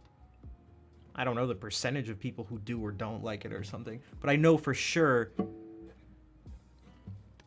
For me personally, it doesn't help, and I know for other people, there are a lot of other people that it's not inspiring, it's not helpful, and it doesn't make things better to just do that. Right, like everything always turns out okay. Everything's gonna be okay, don't worry about it. And it's like, it's not that bad. Any sort of thing like that.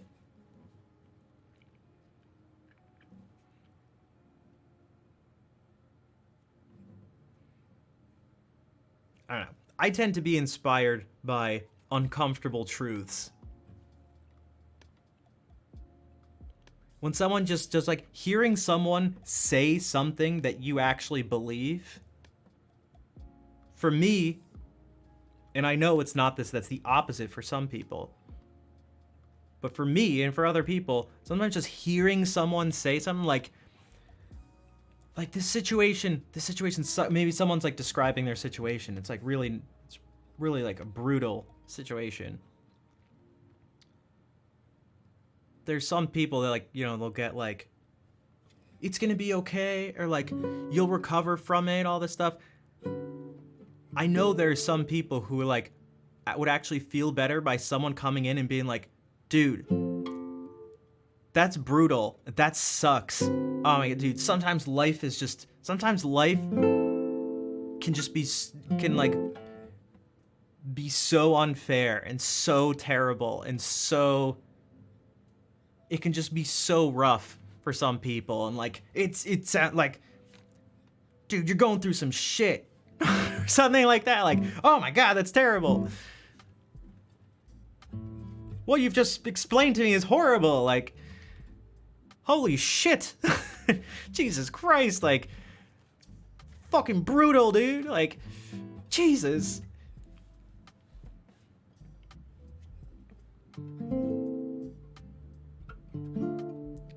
And there's a possibility that it could get even worse.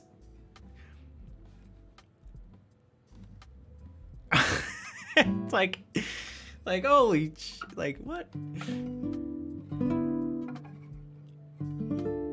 But for me, anyone who ever like, anytime I ever hear those types of words,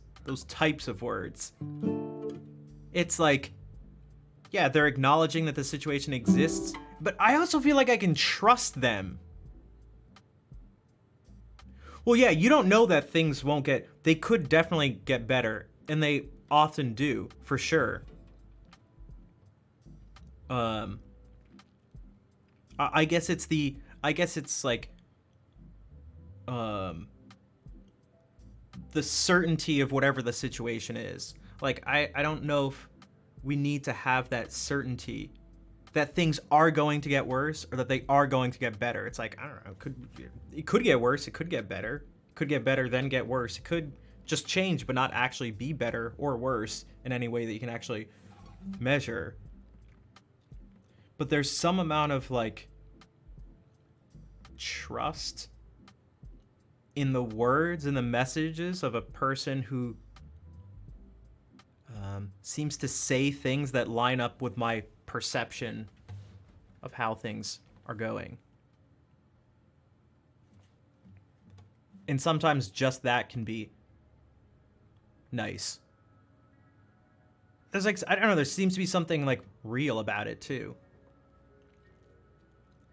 It's almost like there's a sort of tough love kind of thing that goes on with it, where like it doesn't help to just beat someone down.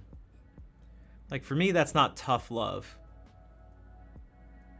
Again, I had a friend who just like struggled a lot, like depressed, overweight, couldn't get anything in his life on track, and still like struggles a lot.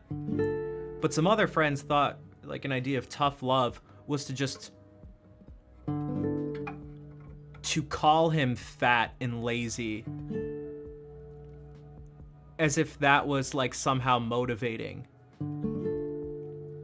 It's like, that's not being real. That's not being real and truthful. That's just mean. I'd maybe say something more along the lines of like, dude, this is like not healthy right now. Like maybe not these exact words, but getting across the message, like, because there's that, which is just mean, you know, saying those things. Then there's the other, which is like, no, you're fine. Your weight and fine and your state of life is not fine. The person sitting there like, I hate my life and I want to die. And you're like, nah, everything's, dude, it's actually all right. It's actually all right. Or like, you're not in a good place. This is not a good situation for you. You're not healthy. You're not healthy physically. You're not healthy mentally. You're not in a place that's conducive to getting better. You need to take some steps to get better. It's going to suck to do. If you want to lose weight, it's going to be difficult. You're going to do it, and you're going to not like the changes you're going to have to make. But you're going to have to do it. If you do these, then you can actually say it will get better.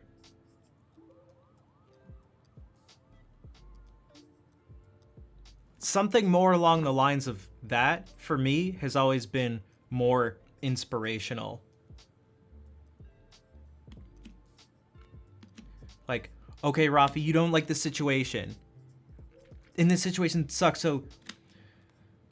like, what the hell are you gonna do about it? Or like, my therapist actually said recently, like a somewhat cheeky way, he was like...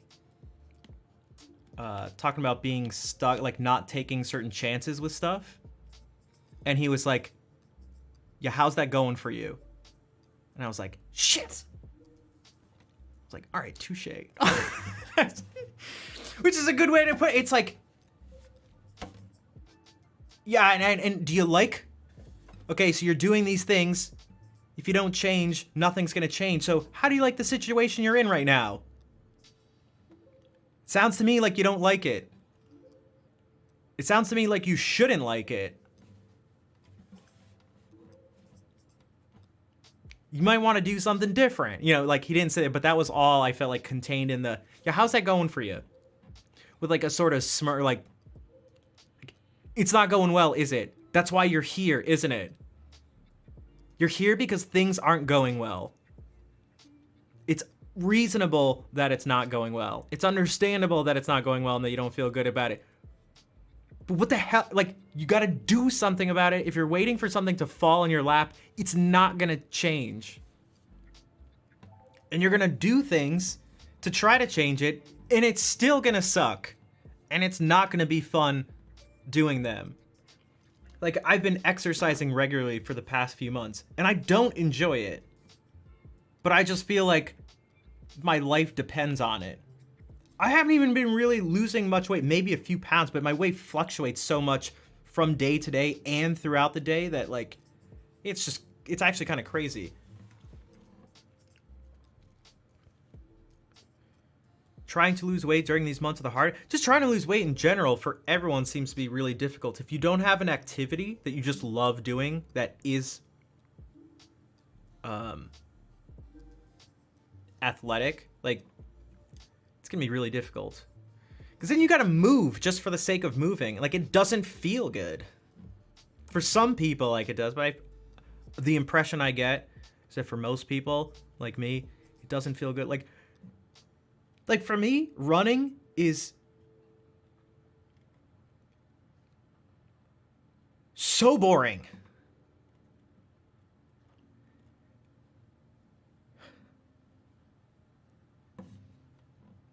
Unfathomably boring. And then you do it. You've taken a chunk of time in your day doing something you didn't want to do. You're like tired from it. And you haven't actually like lost any weight.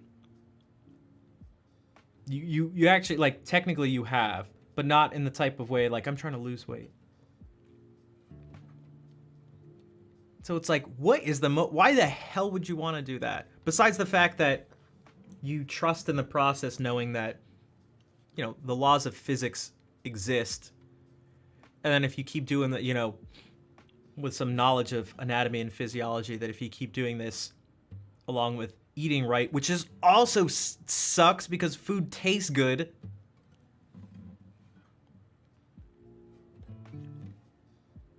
that's something that you're going to get closer to the place where you'd like to be. I feel like I can at least, in terms of that, I feel like I can at least put my trust in unbreakable laws of physics.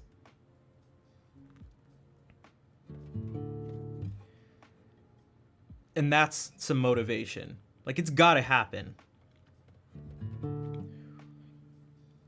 Getting back to the streaming stuff, there are no laws of physics like that. You can't go, well, if you just stream this amount of time and if you just put this stuff out, you will gradually just grow. You will grow. And there are unbreakable laws that guarantee that that will happen. It's like, that's not how that works. Again, the same thing for like a business, a small business, some store, like. And so to be like, you can do all this stuff and you can do what, you know, everyone says is right, and there is zero guarantee that any change will happen is like terrifying.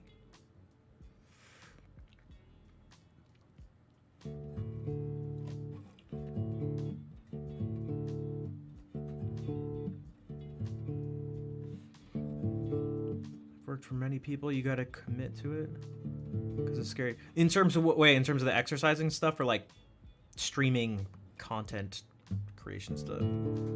Because one of the things that's tough about the streaming thing, which Nick, you know just as well as like anyone else, that like it, there are things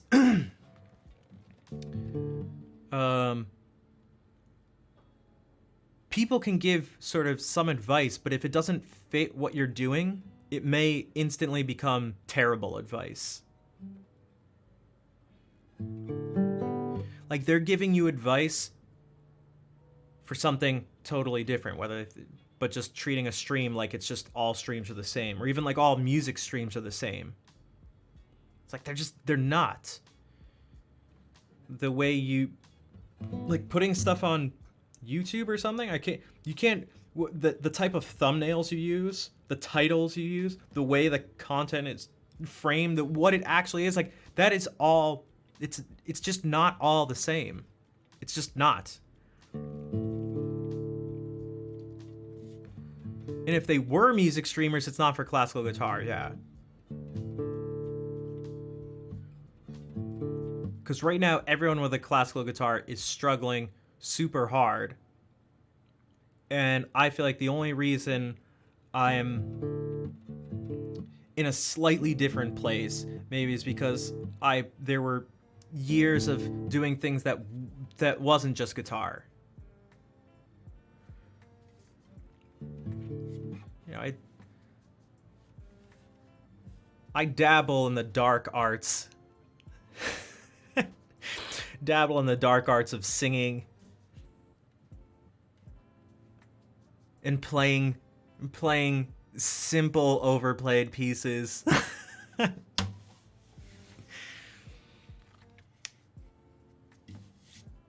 Although honestly, I really like. Okay, this is in D, but you know, I'll play. You know, I don't. But without that, you know, if I was just,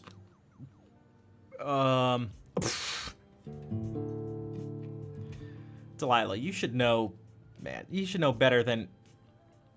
Come on, Delilah, you should know better. I just wanted to hear something. All right.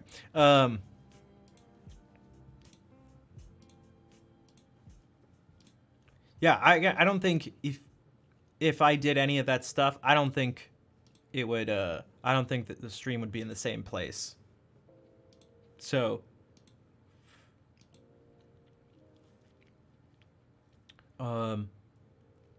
Which is why I can't even give you guys advice. I don't know what the hell I can't give anyone advice. I can't give anyone who's in the same position as me advice. It's not like I would just do it. I feel like I'd be better off giving people advice for things I've seen, where I go like, oh, I've seen these things work and I see these like crazy patterns. Like for tons of people who are successful doing this and they're doing the same thing as you. So it's most likely you doing this that's gonna help you out. But like, where's the big, like, classical guitar streamer, content creator person? Stephanie? On YouTube?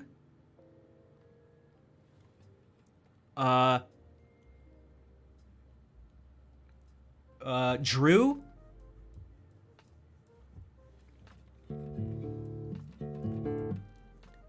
You can't even look at Sika's and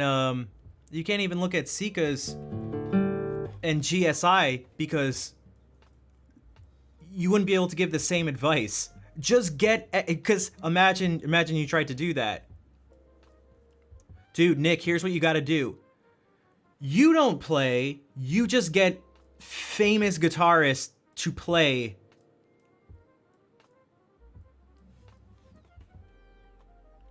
your crazy, sometimes expensive instruments that you can also sell because you totally have a huge place. I don't know if you've been, they have so many guitars at that place. Guitar Salon International. I went a few years ago when visiting some friends in California. Tatiana Gohar.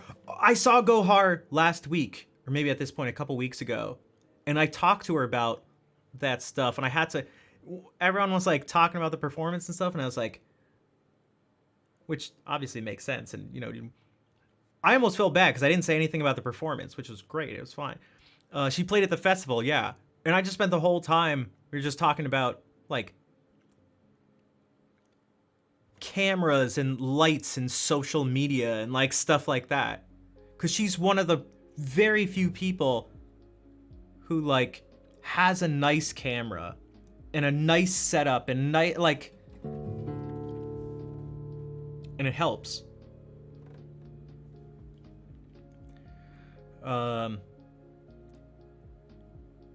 But I mean, that's something, that's maybe one thing we can see. Those names you just put up there, those are the ones that I think of too. Audio and video quality is really high. I think Drew's stuff is like perfect. Because like Stephanie's things can be somewhat, they're like much more exaggerated, over the top, kind of something like that. If that, it's like there's like sort of, there's way more going on. Drew's is like, I feel like it fits my taste of just like super classy. Just goes to a nice place with nice video, nice lighting, nice audio, and everything. Just like, you know what?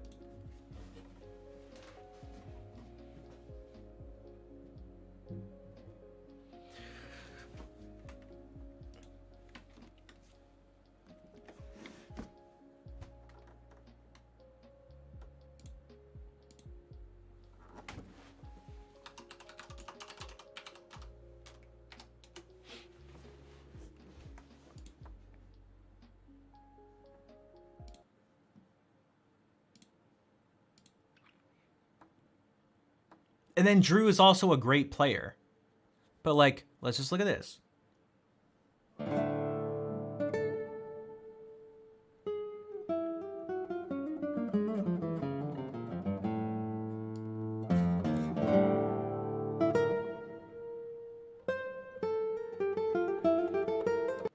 How does it start out? It just fades in.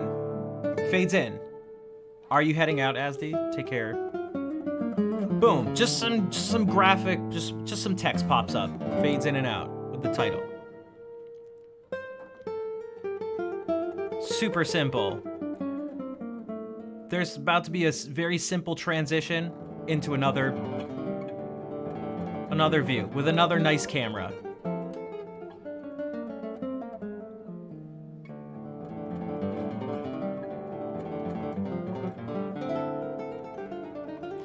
Why do I feel like I just got like a Bill Cannon Geyser vibe from the shirt? Third camera angle.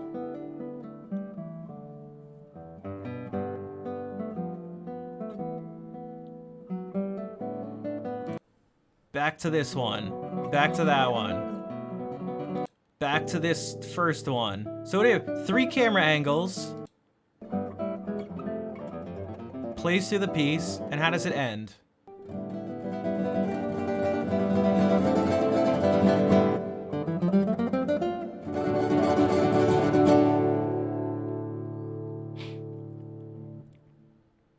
That's an interesting way to... Just straight cut to black, and then the credits fade in.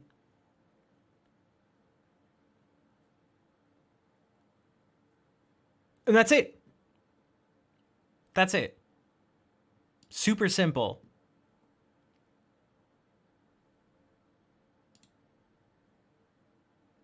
Different church. Now he's this one he's starting out with the information for the piece. Just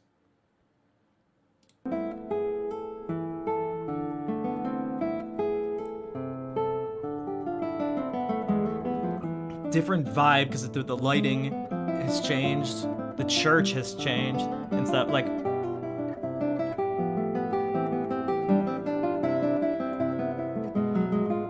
Four through 6 strings? Wait. What?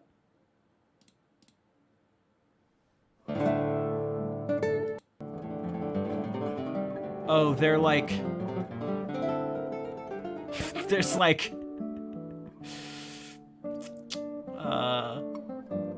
Well, for one, here, there's like a moire pattern present. Here, there's like... aliasing on the strings. Is that what you mean? Like the edges look rough. It looks pixelated. Yeah, I don't know enough about camera stuff to know that. I don't know. Oh, here's another one. Same thing. Just a few different views. Good playing. Looks nice. The setting is nice. Boom.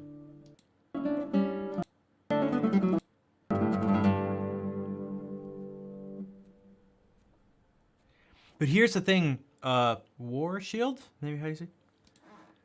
People do. Like, enough people do that it makes a difference. So that's like, that's like really important. Is that it's not just, you have to find what things you care about, what things other people care about, and find where what they care about doesn't interfere with what you care about. So what I mean is like, I don't care about notifications, for example, when it comes to streaming. I don't care about this stuff here. I've never subbed, donated, or cheered because I thought my name would show up. I've also never not done it because I thought my name wouldn't show up.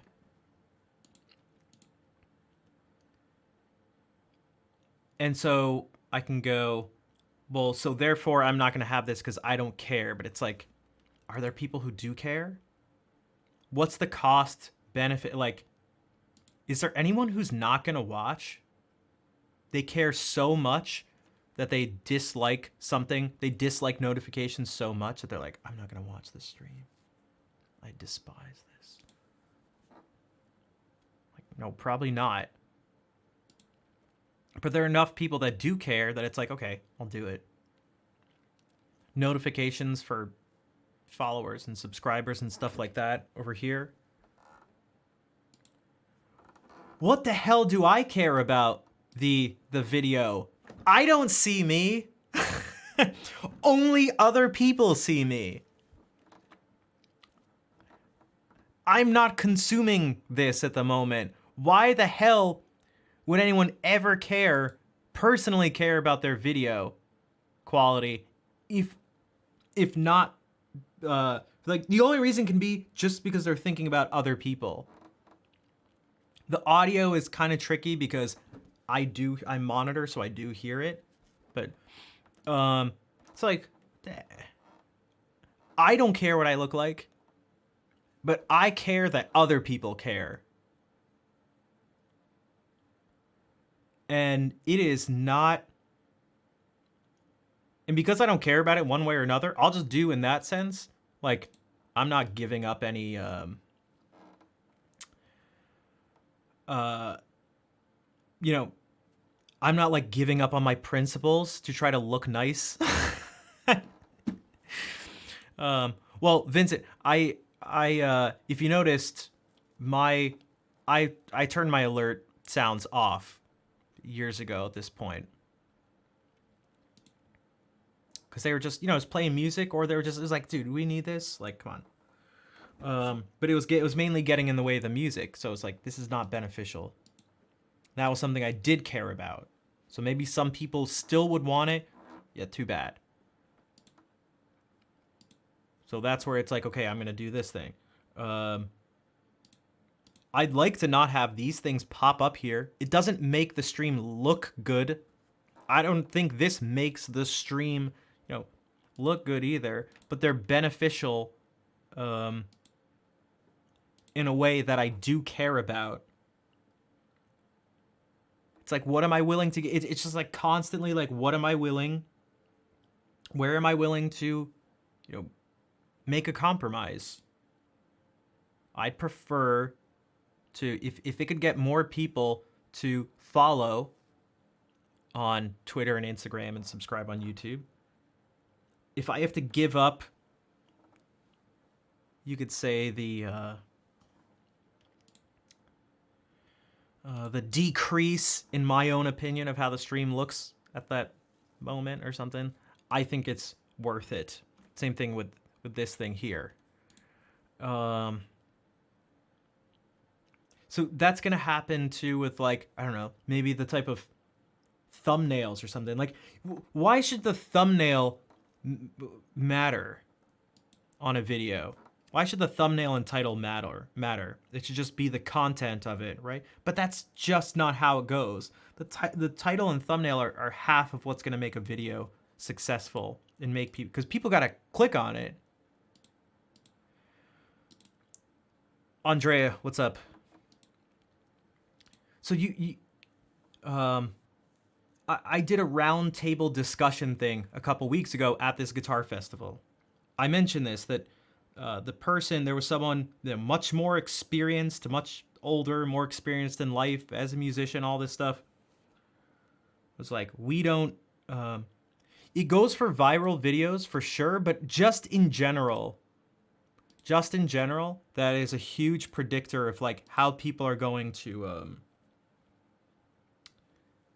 whether they're gonna click on something or not. But like it makes sense too.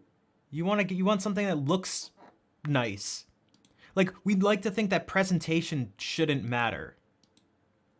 But like, we know it does. You know, maybe you're at a situation, maybe it's like you're at a job or something. Like, you don't want, God, there's just too many things I'm like struggling to even focus on one. I'm thinking about weddings or something. Maybe everyone's looking nice and you show up in sweatpants and like a big t-shirt or something and sandals, and everyone's wearing suits and stuff. Like, but why does it matter? Like, why does it matter? It doesn't actually affect you. It's like, you asshole. Like, unless the, you know, the people having the wedding are like, we, you know, do whatever. Because sometimes things are less casual. But like, you know, maybe you're giving a presentation for a job or something. Hey, what's up, Brian? It shouldn't matter. Maybe you're a teacher somewhere. Maybe you work at a store and like, oh, it shouldn't matter if I wear this uniform or something. It's like, but it does. It does. It does. For enough people, it matters. And just because something doesn't matter for you, like, this is big for me. I'm not like a lot of people. I'm not like the other girls. I'm not.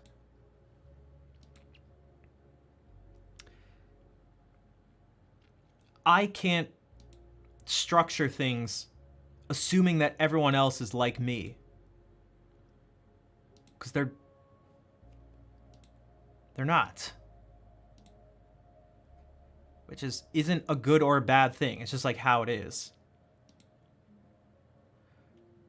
Now, there are some places I have to make compromises, again, and some places I don't. Again, the type of music I play, the fact that I don't do a... Look, if I was like most other people, I'd mainly be playing pop songs because they're popular and it's what most people want to hear most of the time, and I'd be doing song requests to do it. That's how I'd have it set up. More than 99% of the music streamers are doing that. That's what's popular.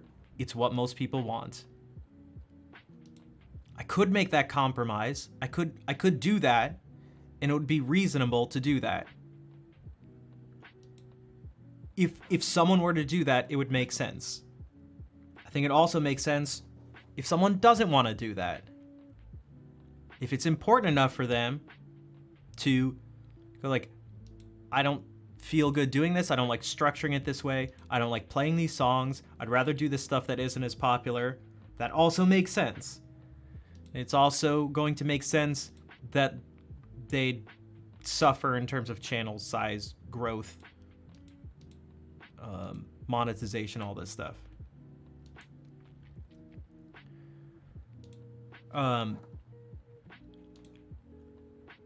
So I'm just trying to find all the ways possible that I can make as many compromises as possible. Like, you think I want to make a TikTok account? Like, you think I like wanted to, like, I don't want to do that.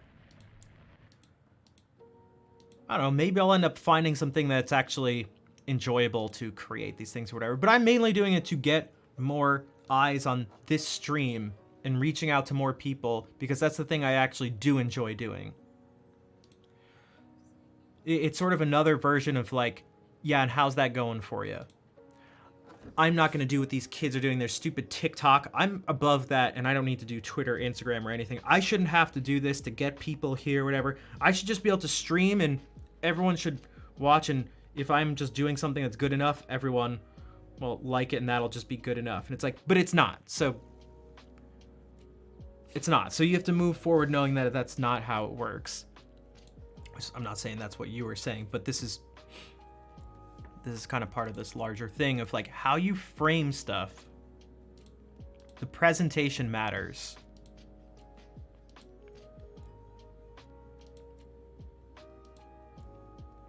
Oh, what I was saying in that round table thing was that this person was like, we need to actually turn the cameras off and not have that. It's distracting. And like, it was like this overly philosophical thing, not grounded in reality.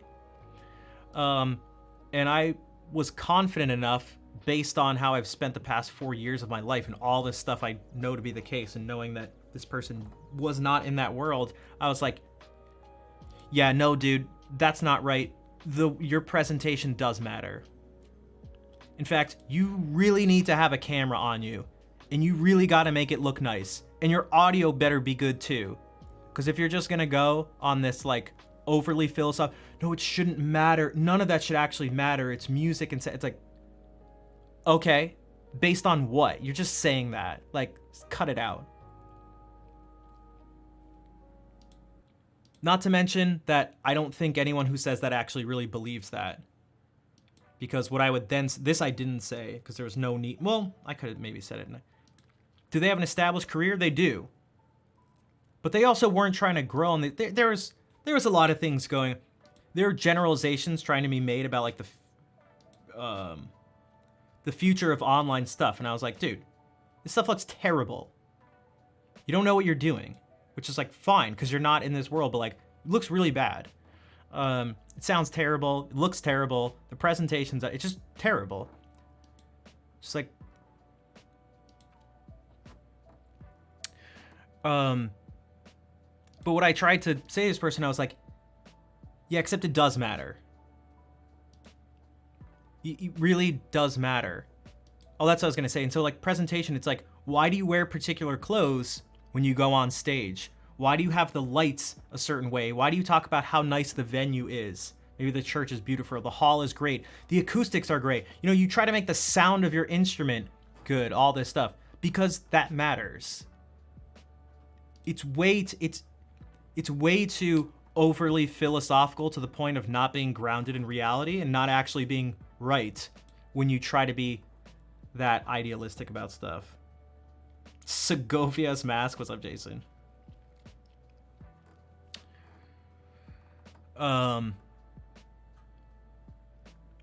So that's what I was like, these things do matter. I was like, I felt like my brain was hurting because I was listening to it and I was just like, no.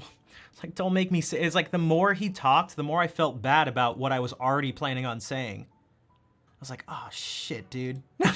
It's like, please stop or else I'm gonna, the more you talk, the more I'm gonna sound like a jerk. It's just like the more I'm gonna just disagree with you, but like, oh God. Oh God. Please don't make it do. Please just.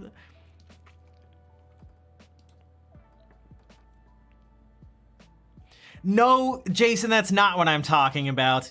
Damn it. Although, you know, it's probably similar to a certain degree. Damn it. Kids and their goofy money. But yeah, so it's like Drew, this is why he's doing it. And again, Stephanie, like, what do we...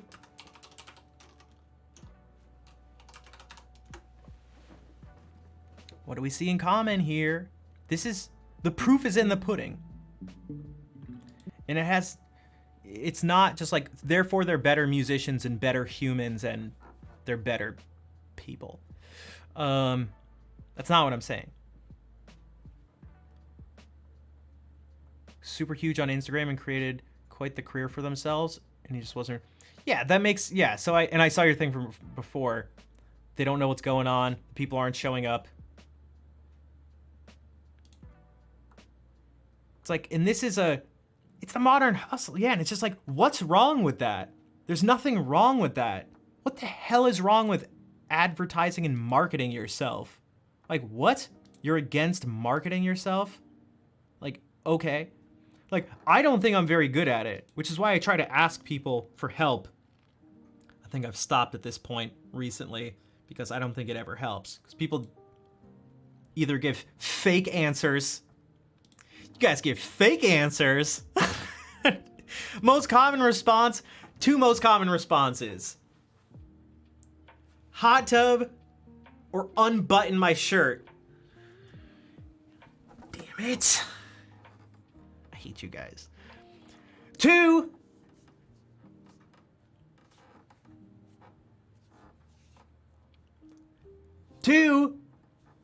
you won't actually talk about marketing. You just say the name of a platform.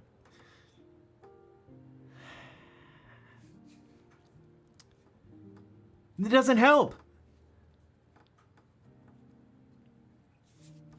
Interesting. God damn it. I wish. You know what sucks? Okay. Should I just... Okay, here's what I gotta do. Compromise. Get ripped. Okay, gotta take the working out more seriously. Get ripped. Then there will be the unbuttoning. It sounds way more ominous and like extreme if we put it... The unbuttoning. Then the viewers will flood in. So yeah, usually it's either fake advice, just saying the name of a platform, or like, I don't know, some other random stuff, but it's never actually like, almost never actually something really helpful. Yan Yan, thank you for the raid. What is up? Welcome everybody. We're talking about, I don't know what we're talking about. What do you guys think about, okay. Do you think video and audio matter when it comes to a stream? What about thumbnails and titles for things on YouTube? What do you think about Stephanie's thumbnails and titles? Okay, so she's going with just simple. Name of the song by name of the composer. She's using different views and different styles. We have different colors for the thumbnails. Let's do this. Okay, so she's going with like, this all looks very different. Because some people would be like, make everything very similar. You establish what your sort of, your brand is part of this. Looks like 2008 gallery cover style. I could see that. I could see that. You can see how she's changed. Because this is like before, just the thumbnail is just a screenshot of part of the performance. This is from 10 years ago. Okay, and you can see the camera quality is improved, but it's still just a, you know, a single frame of the video. And then for the first time, Walton #1. Walton #2. Now let's look at this. You guys should be familiar with this.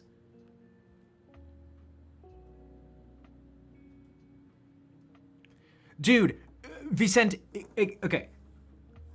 Exactly. That video is like undeniable. We were actually gonna watch that on stream, and then I got distracted with something, and then like I just never ended up doing it. It's just true. Like, it's just true. Like what you're saying and like what happens in that video is what I'm trying to tell people. Like, it's just true. So let's look at this. I don't think she's gotten plastic surgery. She's very attractive. I met her before she was famous. God damn it, Steph. And I had the biggest guitar crush on her.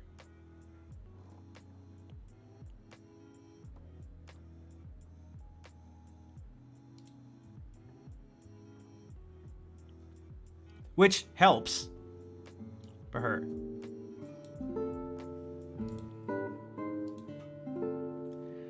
Okay, so similar to Drew's thing, she's starting out, we got the title of the piece down over here.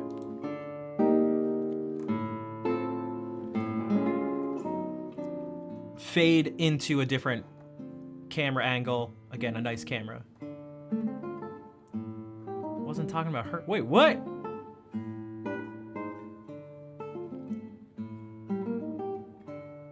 Oh, I read that as she's using headshots, maybe got some plastic surgery to look cuter.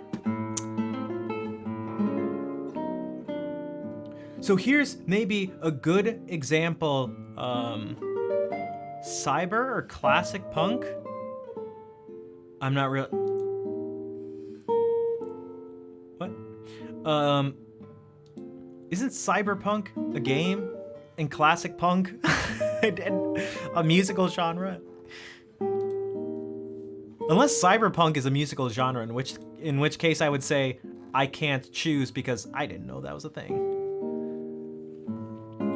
Oh, so what you could say, you know, here'd be a good example of like, it's a sci-fi, yeah. So it's, where are we? Hey, whatever, guy. You could be like, you could look at this and go, well, she has different hairstyles or something. So what you need to do is cut your hair short and dye your hair. It's like, no, that's not the thing.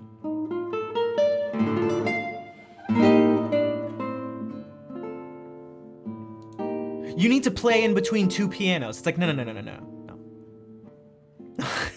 Dude, like, no. These aren't like, no. We have to find patterns, real patterns, and then actually see where they could be applicable. So that's a much better way to look at the hair thing, for one. That could be part of it. Having a professional image. And that's the thing, professional, it matters. It matters. The way you look matters. And it doesn't even mean necessarily look good. You don't have to look nice, like. Hey, yo, what's up, Playboy? How come you wearing that suit, B? For real? It's 85 fucking degrees out here and you trying to be like Pat Riley. Man, look the part, be the part, motherfucker. Nigga, please, you walking around with a fake fucking clipboard. You can't even read a playbook. Be for real. You bunch of bitches.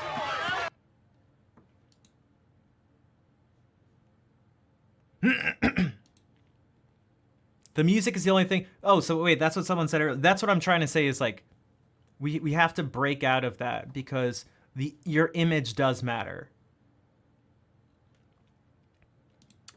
So then we get into these. These matter. Even these, like, this guitar folds in half. Like, it's probably good that she did that. I don't know that whoops. That font is weird, but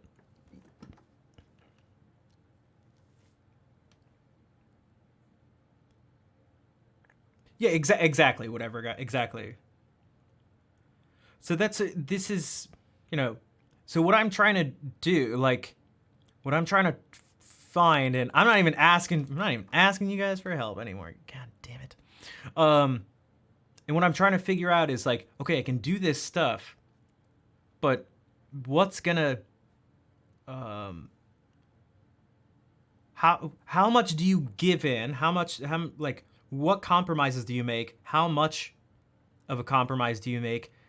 And with what you're already doing, what can you, how can you make what you're already doing better? How can you make what you're already doing better? Before I click on this, there's a few things that this could be, but did you give me Stephanie Jones hair? Oh, no. Oh, it's the Fernando Sordo. Oh, I forgot I was going to do this. Like, this is a joke, but also, we can't really see it because it's, you guys can click on it. These types of things, yeah,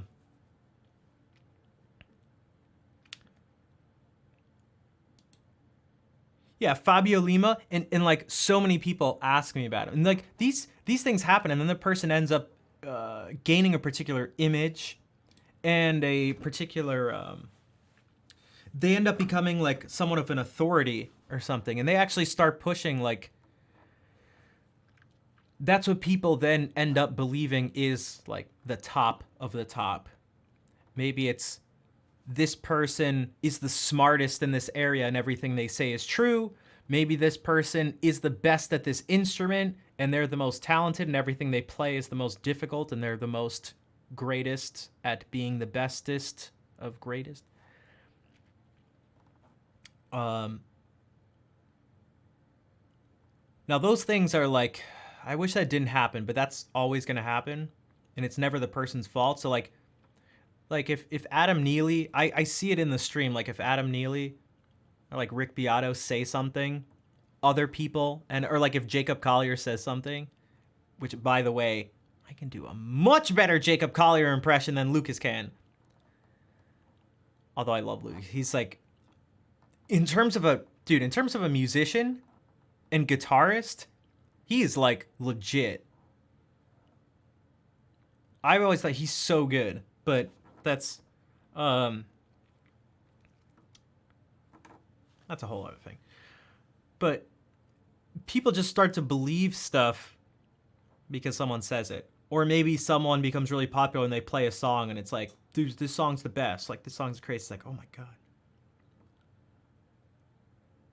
How is my... Oh, good question. I don't know. He doesn't lend himself to me. So I've kind of mentioned this before, but when it comes to impressions and stuff like that, there has to just be something about it that like deeply just makes me want to do it. I don't know if he does anything where I'm just like, I must copy this. You know, unlike Jacob, who just oozes copyability. His output is the best on YouTube. I may have to agree with the amount of stuff he does, the range of what he does, how authentic it is, his playing a bit, like, I think his musicianship is wild. Like, actually so good.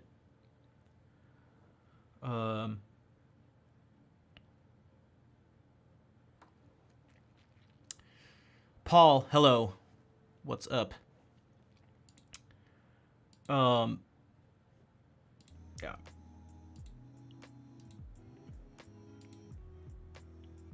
He plays characters, he does, but even then it's like, see, I'm struggling because I don't know if there's much that sticks out. Which I think is almost good. There's like nothing gimmicky about him. Not that if you could That is not to say that if you could do an impression of someone, then it is a gimmick. What you are doing the impression of, that's not the same. But like, the fact that he can just like, he just does good stuff. Plays well, presents it well, like, and he's able to tap into that like somewhat not viral aspect of stuff, but the fact that he did like, he kind of does that. Like his latest video, like, how many more times can I say like? Lucas Brar. Like, look at this. Like, this is perfect. When you only have 40 seconds to audition in capitals to Jazz School, Giant Steps, the classic. This is the hardest song I ever played in 12 keys. You know, this thumbnail, this face, him doing this stretch that doesn't even happen in the song. It's ridiculous. Level 9,999. What does that even mean? It's in red. There's an arrow. Like, this is all like, it's like perfectly like stupid clickbaity. But like this stuff isn't, this is getting closer to something that would be kind of viral type things, but like, I don't know. It's nothing too crazy. Although this, my favorite part wasn't even like really a Jacob thing that he would, well, actually, let's do it. Okay, so 47 seconds. That is so loud.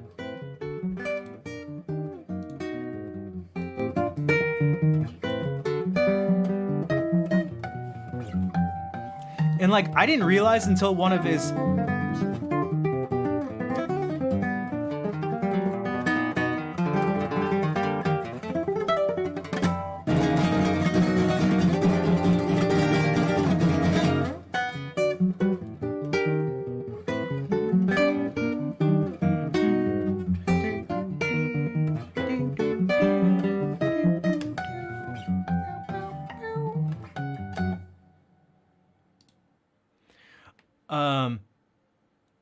I didn't realize until, what, was it this video? I didn't realize how much of a classical guitarist he was for so long. My impression, he's just, I really sort of appreciate and respect how much he's able to adapt and like incorporate other genres into his playing. Quite drastic.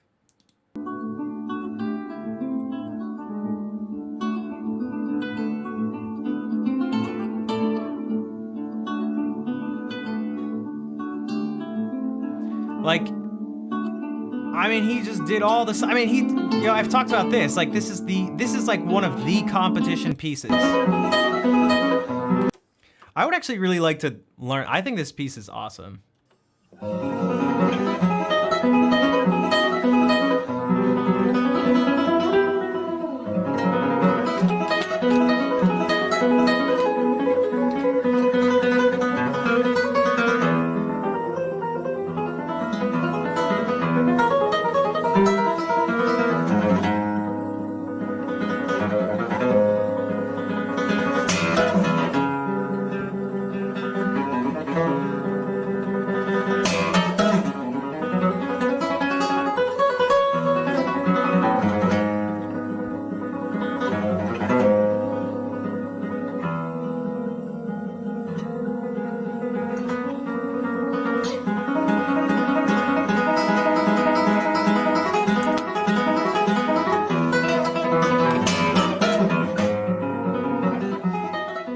Here are some of the things. I guess so, because I mean, he said that's when he was about to turn 19. Let's see.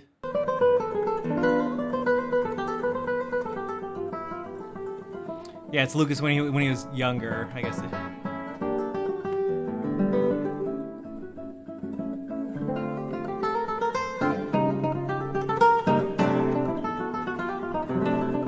So it looks like he just dropped the footstool.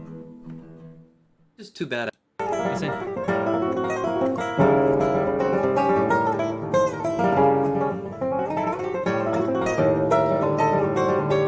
ça va? Ça va. Et toi?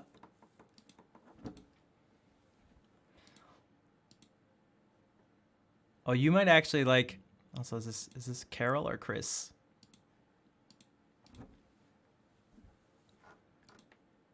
The French streamers on Twitch have been killing it this past weekend. They have this huge thing. Oh, this is actually a good view. Look at this setup. I'd love to be a part of something like this. So much confetti. These are like 50 of the biggest French streamers on the platform. They get together for a weekend and raise money. They are at 8.5 million pounds raised for this charity.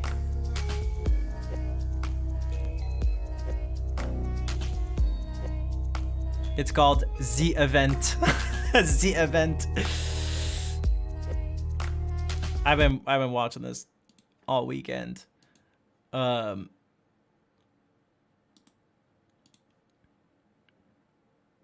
Oh, euros. That's right, euros, not pounds. I don't know why I said pounds. Okay, here's. No, you're right. If you feel like giving up, This is Mr. MV singing. I don't know what he. no, And a chicken. not alone. MV poulet.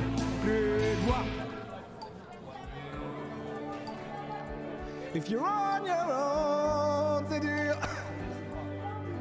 In this C'est dur. life, the days and nights are long. I'm surprised he's singing because he's been screaming all weekend. Where is Ponce? This person is singing Little Big. In the French, The Event. Okay, it's right. Hello. Mon oncle.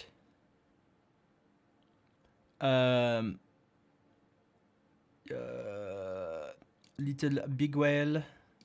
Beaucoup. Merci Bilou pour les 2 euros, merci Tom pour les 27 euros, merci Antoiture pour les 7 euros, merci This Isol is the pour les 13,37 person- €, merci Cardichon pour les 27 euros, merci Christina She's pour one les of my 7 €, biggest merci, streaming Bravo les Zen inspirations. pour les 20 €, merci Lamabi pour les 10 €, merci Fousquet pour les 20 Someone €, who's merci been able to Eloé grow a pour les stream 100 €, merci beaucoup, merci Jeff et Alex pour les 10 €, merci Mallory and pour have 1 €, like a merci really Annie big stream and be able to be pour les 7 € successful encore, without merci Bou pour having 1 €, any merci sort of like Memderti pour les toxicity 27 €, Loupac, involved. Neurochir du KB.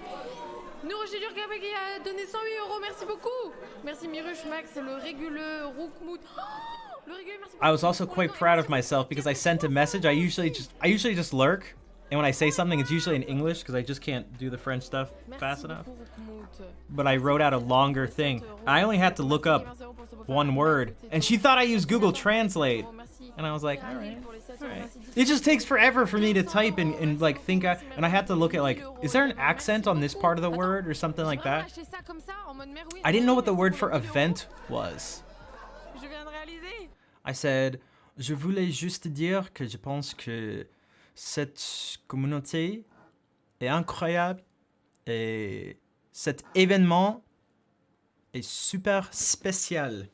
And I didn't know where some of that, I didn't know what événement, that, I didn't know that was event.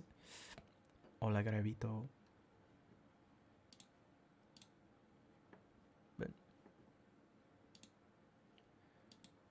I don't know, it actually seemed pretty, like, here's what I mean. They won't even, they don't allow, like, I think this is great. She has a command, Table. And whenever people make comments on her appearance, someone will bring this up. Also, I feel bad. One of the mods has been trying to deal with people just demanding things because a lot of the people aren't typical viewers. There's like a lot of new people in there. Like she was doing some singing stuff and it was just spam, just people like yelling, just do certain things. And he's like, it would help. He's not here. Like, it'd be nice to say hi and please. That Tebel thing is like not a joke, but it's a sort of because it's 2A and just casually just put together Tate. And then to actually write it like that, they put the accent, Tebel, and make it like one word like that. Well, this is crazy. It's in slow mode. Pour les 108 euros, merci beaucoup. Because she usually has like more like closer to like around Pour les 10 euros, merci Traves pour le Prime. 2,000 viewers or Merci something, but like, 1 euro. so this guy go chez MV, it says like go to Mr. MV stream. Mr. MV, you know, this guy. De suite, on fait 300K à chaque fois, alors que là, dimanche, on était quasiment pas live. Vous êtes des foufous? Allez, on raid là, on raid tout le monde là, faut les résoudre là, on raid. I feel like that's been the entire weekend. It's been him streaming. That's also Mr. MV's. Bonjour à toutes et tous. C'est bon. C'est bon, j'ai dit tout le monde. Merci Emok pour les 13 mois. This joint is fizzling. It's fizzling right. Dude wanna hate on us. Whoops. Dude need to ease on up. Dude wanna act on us, but dude get shut like flash shadow. Damn, chicks are digging down the chick back thing when we in town. She like main on drunk. She wanna hit and run. Yeah, that's the speed, that's what we do, that's who we be. BLSCKEYEDP to the E and F to the S. When we play, you shake your ass, shake it, make sure you don't break it, girls.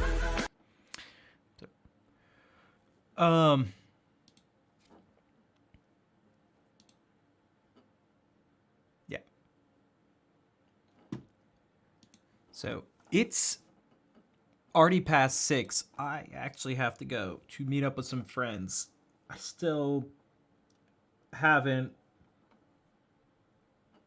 thought of a quick costume. Holly is Redcoat. Hello. Dude, I gotta think. Trick-or-treating going on. I'll just hunch over like this so I look a little shorter. I'm just gonna shave my beard. No, I'll just wear a mask so you can't see my face. Trick-or-treat. Trick-or-treat. Trick-or-treat, smell my feet. The Duolingo owl, nice. I just wish I got a text like right before the stream started. Hey, we're going out in Providence. Like, just get a costume and come. I was like, what? Now they didn't know I was streaming, but like we're gonna be streaming. I was like, God damn it, I can't. What the hell am I supposed to do? I may just, you know, a really tall kid. I could do that. Hey,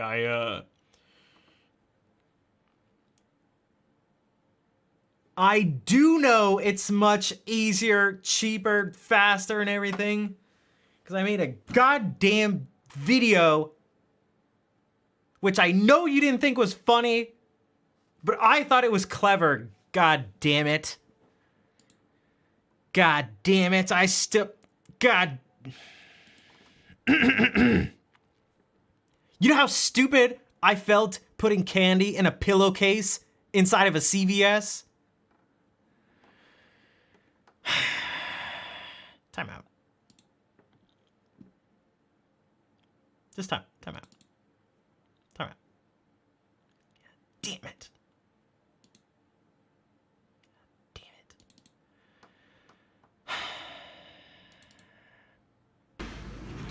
God. God damn it. 1 second.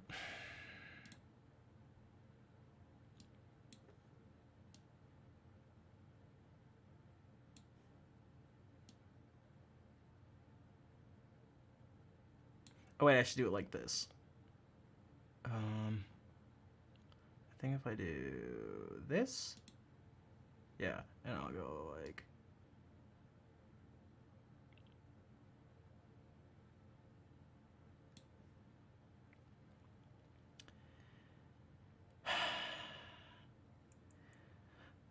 Carry a microphone and move your eyebrows so you can. That is the #1. Hey, you look like this lead singer of System of a Down, and I'm always like. That's true. Okay, I'll just do that. This is my tweet was trick-or-treating as an adult. Trick-or-treating as an adult. God damn it. God damn it.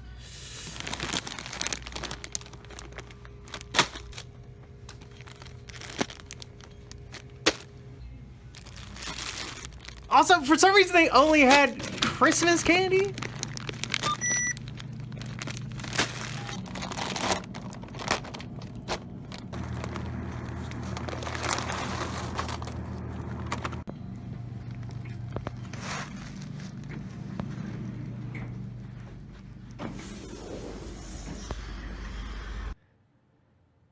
I filled up a goddamn pillowcase with candy right next to the register.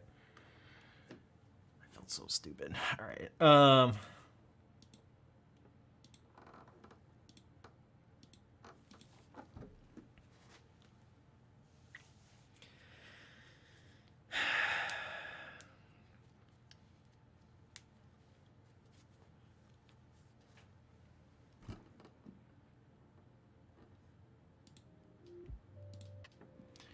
All right, I gotta go. I need to eat food too. I'm actually really hungry.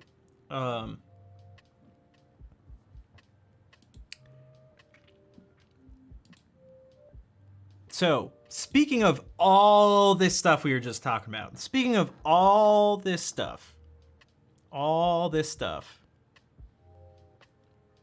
gonna say a few things. If you haven't already followed on these platforms, Instagram, Twitter, Ani's gonna be very excited. In a couple days, I'm actually gonna put something out on TikTok. I got a new phone. It's sitting right there, but I don't have a screen protector case. They're coming in tomorrow, and I refuse to like touch, not using it until I hit. What's your TikTok handle? I think just Schnaf Music. It's Schnaf Music, I think, everywhere except for Twitch. Because there's this Schnaf person who has that name on everything. It'll be like it's used on it's taken on like Steam, like my Ubisoft account, EA, Sport, all these things. Every time I do something, gaming, whatever, everywhere, Schnaf is there. It's like, bro, give me my name. Give me my name. That's not even my name. Dude. You refuse to TikTok. See, that's the type of mentality that I can't. If I had it my way, I wouldn't use any social media stuff. But if I could potentially grow from it, I'm gonna do it. And if someone doesn't like it, then how about this? I don't know, give me all your money. Or something. Give me your money. Yo, Paul, what's up, dude? I haven't seen you in a bit. So a few things. I put up a new video on YouTube yesterday. I would super mega appreciate it.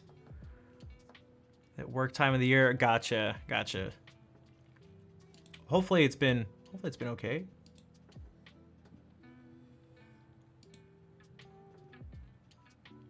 Nick, I noticed that. I do appreciate it. For those who are fake. Wait, what do you mean fake? Wait, I don't even know. I actually don't know what that means. I'm like a fake classical guitar. Like a fake news thing, but you talk about classical guitar stuff. So here's the video. There's also other videos. Like, I'm gonna be honest. I thought this one was really good. Now, I know it's not like, okay.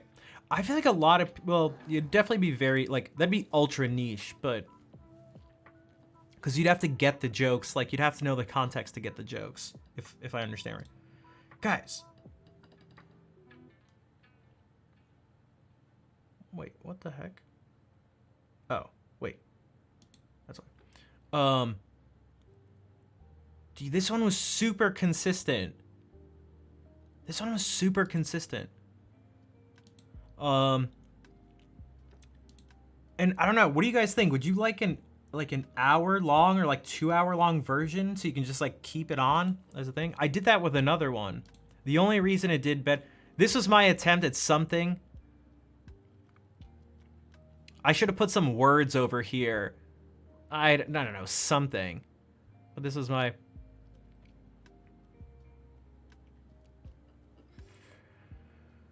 where is it? Here we go. Yeah, so this one, this is 5 minutes, but looped over for an hour. And it did better only because this was the one I shared on social media, so more people clicked it. Because that's how it works. But yeah, just doing this stuff.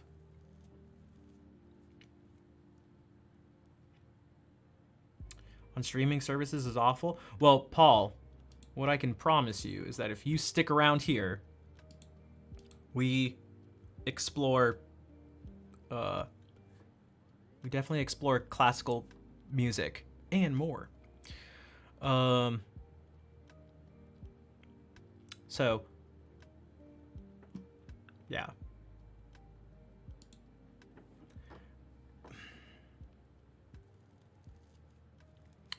Actually, that's probably a good idea, Nick.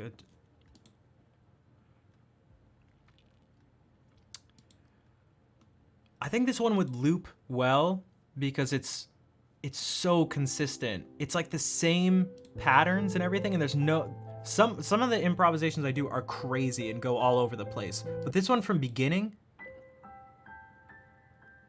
I used like that same motive just throughout the entire thing. So a minute later,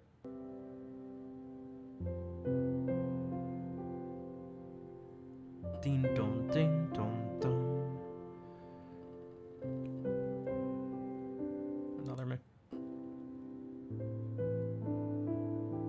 But none of it actually repeats.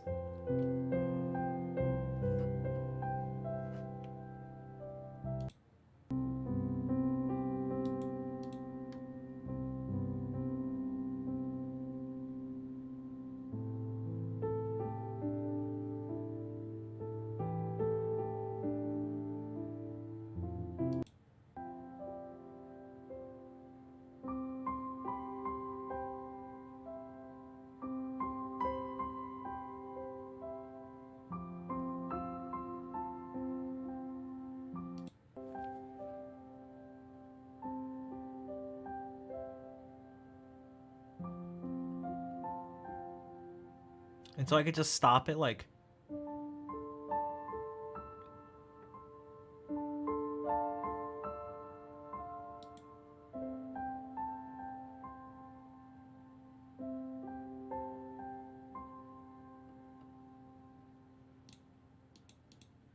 Damn it, I wanted that to...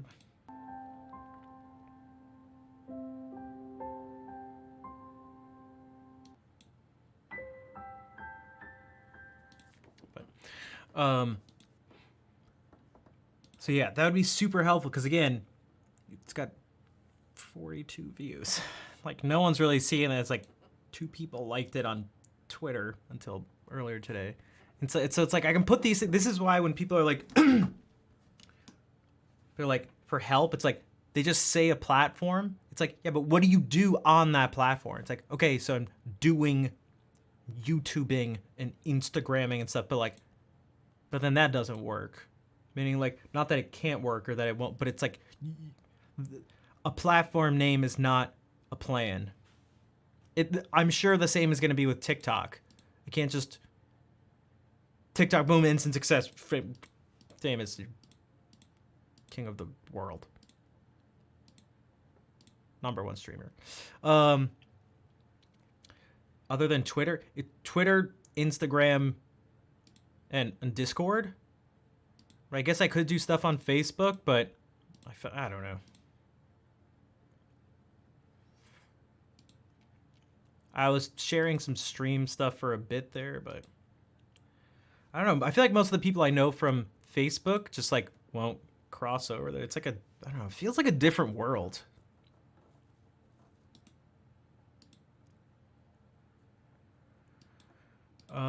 Yeah, I mean, I should be around tomorrow.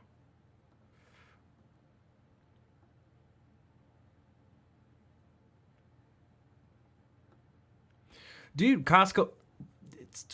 Well, you know what? You know what? Playlists. Here, originals. These improvisations. These 17 improvs go for so long. But here's 10 video. This is what I mean. So, but I don't blame you. Like, I don't blame you for not knowing. And I should actually maybe take this one out of. Oh no, this was the full piece. Oh, this was really bad though because I did it blindfolded. But like the rest of these are super nice. Like they're not like groundbreaking. Like you won't believe Schnap's performance of Snowflake by Andrew York. Like that's not gonna happen. He played the piece no one's ever heard or played before. A transcription of the prelude from Bach's first cello suite. You won't believe it. Oh wait, you will believe it? Oh wait, every guitarist is. Oh wait, you've heard it a million times? Oh, okay. So like,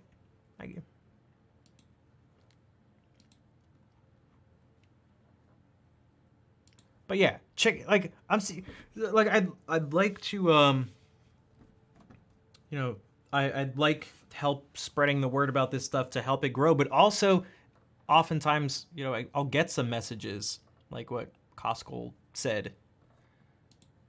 And it's like, well, we actually do have that. So help me help you. All right. I really need to go. But yeah. Thanks, Nightbot. I need your guys' help. Oh, that was another thing I was going to point out. So this is what I was talking about before when I was, a couple hours ago when I was talking about reaching out of my comfort zone. Sub, thanks for showing me. You are welcome, and thank you for the sub. When I start to watch, there was a guy who sings songs. What happened to him? I still sing, just not as much.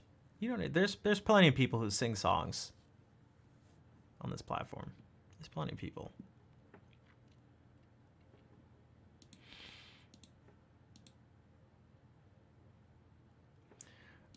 So here's another thing that I was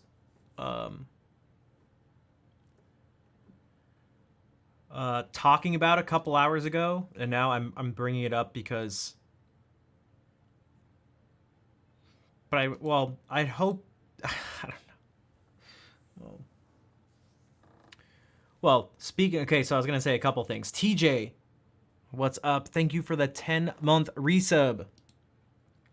I was just gonna say. Yeah, they can wait. My friends can wait. Since I branched out a couple hours ago and stopped playing music and even stopped talking about this stuff, there have been 0 subs, bits, donations. There was a follow that came from a raid, but after the raid, no one actually followed. There have been 2 follows, and now just this sub from TJ. But that was 2 hours of the stream. Just I did something different, and the stream just like I paid for it. Like I literally paid for it. That's what I'm trying to tell you guys. It's like these things aren't as simple. It's like just do what you want, just follow your heart, just do whatever. It's like it's not that simple.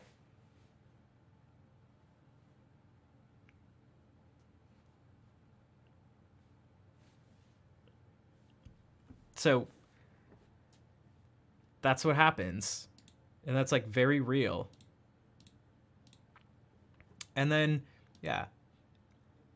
Thank you. I'm glad you like me the most. And I still sing sometimes, but I don't know. I don't know. It's not my main thing. It's not what I feel best about. It's not what I want to do the most. Like, I get it. That was another.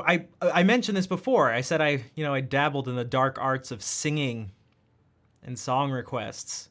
And that's, I think, like the only thing that helped me. But I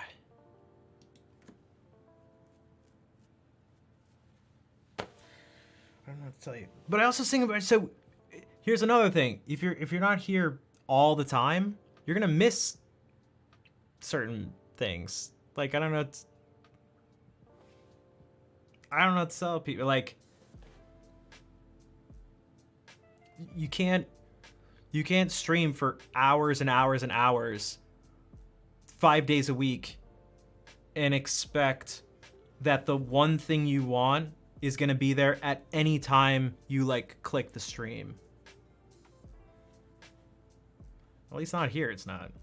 And that is actually sort of an issue that I'm totally aware of. But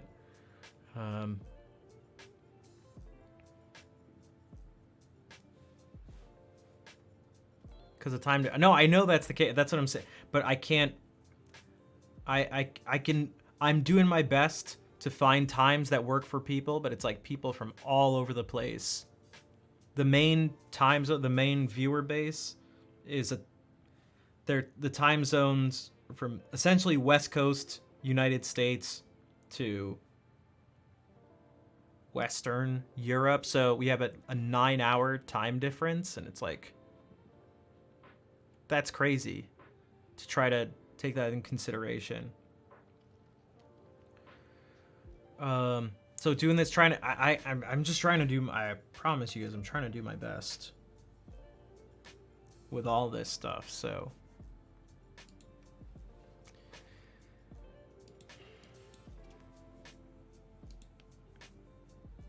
But, so, like Scotty mentioned before, especially if you're new, but if you're here and you'd like to support the channel, you can follow and share on those other platforms. Also, if you haven't already subbed, I would appreciate it. It would help out a bunch. I rely on all of you for support. Yeah, it would a little support from a lot of people would go a long way. Yeah, maybe you have Twitch Prime and you can subscribe for free. Or sorry, Prime Gaming. Maybe you know someone who's maybe not on Twitch much, but they have Amazon Prime and they can make an account and subscribe, but the chances of them resubbing are probably not that high. All right. I'd like to ask as little as possible because no one likes that. It's like those fundraisers on the classical station on the radio. I don't drive that much anymore, but it's like they would do them like 4 times a year. The seasonal fundraiser things. Oh my god, there was like no music, and they would just ask for stuff and like, but like I can't complain. I get it. They need the money, and without it, the station wouldn't be able to continue playing music. So that's kind of how it goes here. So I'm looking for someone to raid, by the way.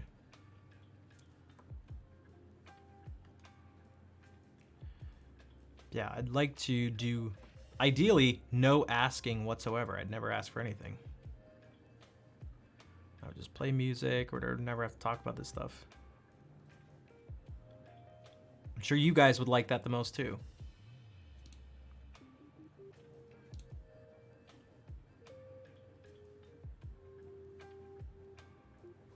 Right? I don't promise you I don't enjoy it one bit. In fact, I dislike it quite a bit.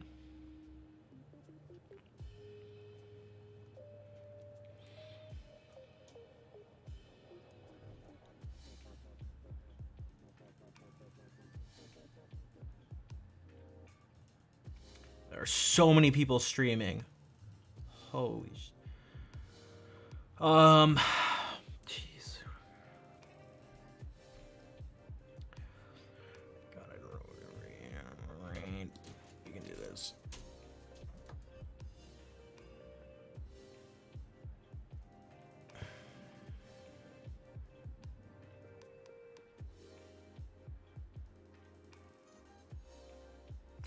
Okay.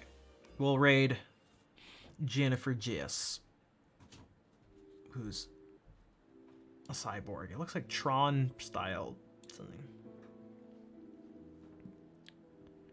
Copy the raid calls. I know I didn't do the ending, so I'm already late. I really should. I gotta eat. I'm already late. I don't know what I'm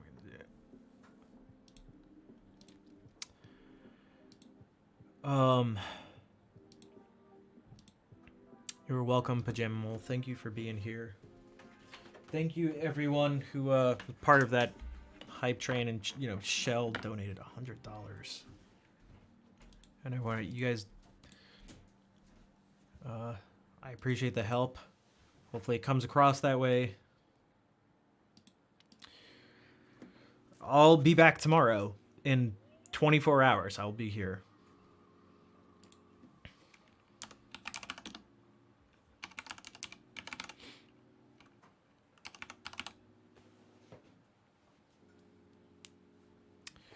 There is a time zone. There's a time zone change for some people. So thank you guys for the support. I'm doing my best. Thank you for letting me just describe the situation earlier and not have like I promise you guys I'm not even looking for anything. I'm just trying to. That's just sometimes I'm trying to describe a situation. The situation just sucks, and so like. It's just gonna end up sounding like sort of bad or something, but all I'm really trying to do is just like describe it.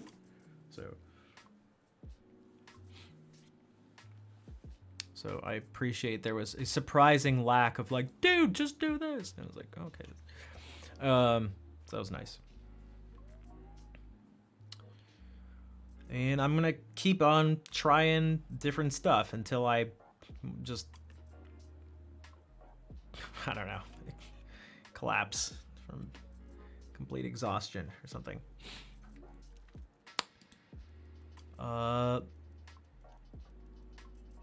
Yeah, so Jen is singing. Yeah, no, I get it. Thank you. It's just tough because I know you're not the only person that feels that way. I know people really like the singing. I mean, I get it. It's the more like popular thing. Even though it's not my main thing, I get it. I like doing it too, so I'd like to do. I just like guitar more. I don't know. So, and I'd like to do even other stuff outside of guitar, like doing the piano stuff and improvising. And then I'd like to do things even outside of even just playing, there's analysis stuff, and then even outside of just music. I'd like there's a lot to do, and my goal is to be able to carve out a place and make it sustainable to do all those different things that I think streaming has to offer. So, thank you guys for being here. I'll see you tomorrow.